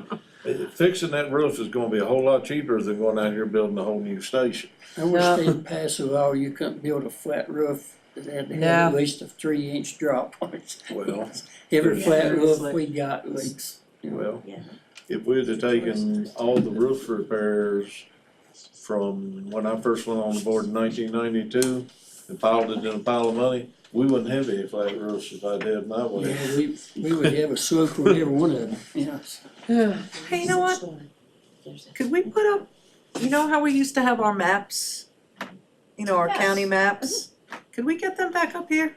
Sure. you can New put maps updated up. ones? Yeah. I'd like them. District maps. District the maps whole and thing. stuff, so Back when there. we're Don't discussing, mess up the wall. wherever, you can Yeah. put it, you can put it behind us Yeah. if you want. That'd be great. I would like to have that so that when we're discussing stuff like this, we can Means have them. we always make a trip back and forth from South That's right, Carolina, when they- that'd be a good place for Yeah. it. So. That sounds good. Well, related Where's to our, where's your insurance little pointer? claim, You could even do your little pointer. Yeah. that's right. Related to insurance claim, we did also have an insurance claim for some damage at Station 2. So that's been submitted as well, wanted to make sure you all are aware of that. Right. I met with the new chamber, relatively new chamber executive director recently. I told you before about our group meeting. But she and I actually sat down, spent a couple hours together, talked about their direction and what they wanna get done, but we also went downstairs and looked at what that space looks like and because that is potentially a much better spot for a visitor center than all the way over at the Prophet House, cause that's just very far off the beaten track and was one way that potentially the county could help support that without us laying out additional cost. So she was excited about that, so we've talked through some of those things. And that, of course, to your point, would be what we would consider in the security as well, how that would be handled. Then, just like you all, I will note that I also have gotten plenty of calls, as has Carla and Kim, about both the land division ordinance and the assessment, and so we've all got our script, I think, but just let you know, they come here as well. We also requested an extension on the budget and then a project extension on the DHCD housing scattered site to the end of May. So just wanted to let you know we've taken care of that. We have several upcoming bike rides in the county. They are growing. And I'm getting more and more questions about them. The sheriff and I both have to sign off on the VDOT form. And we do that, but I will tell you, it's something that is becoming more and more of an issue, and so We're one of not the things- designating specific routes, are we? Bike routes? Yeah. No, these are, Okay. these are, come and do this ride at this We've time never on. wanted to get into that. Me personally, I would be reluctant to ride a bike on a lot of roads here, Well, so. that's why I say, we went Yeah, through, if we there went wasn't through a big that sign. years ago, and if we were to designate a route and it's not really sufficient with a bike lane, we incur major liability, so we never wanna concur, we never wanna encourage anything like that. That's, They, I've had they, that, yeah. they pick a route, that's on them. I've had that discussion with the tourism gal, and yeah. We'll talk. Well, Yeah, so related to all that, we do, they are like many things here, other than having to fill out the VDOT form and get the sheriff and I to sign off. We don't have a lot of rules about that, but just to make you aware, we do ask them to get to Dustin the dates, times, and route. So our folks can be aware just in case. Right. So wanted to let you know about that, but several of these are fundraisers for local nonprofits.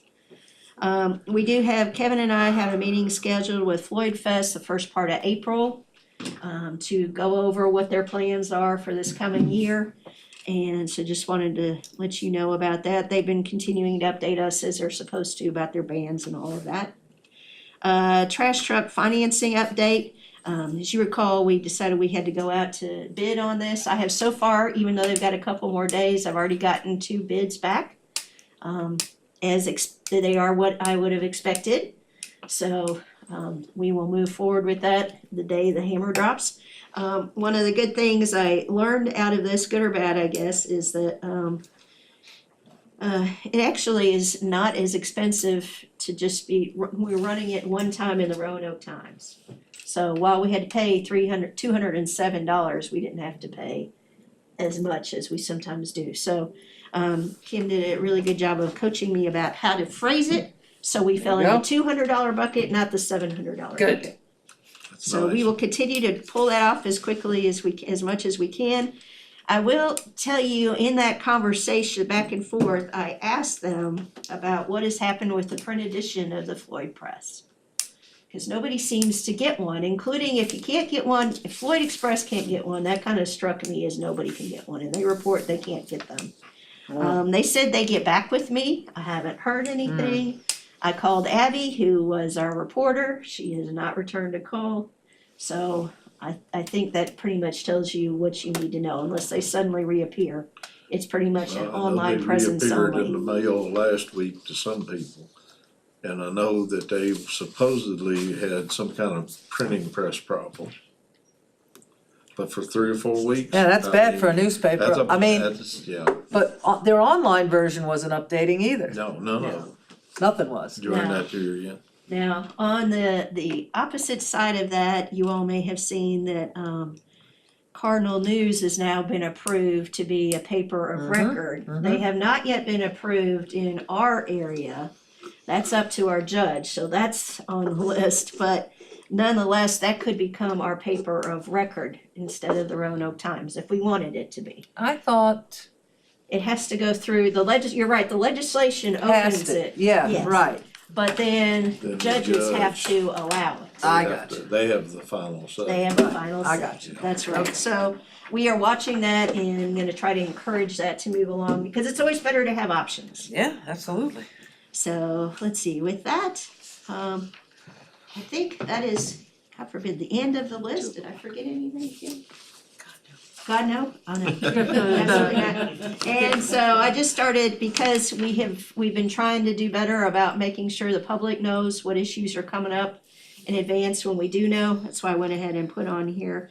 Of course, reminding everyone about the water study meeting, it's your next meeting. And the community college president visit is in April. And I think, Mr. Chairman, that's all I got. Do what? We haven't set a public hearing on anything with the taxes yet, have we?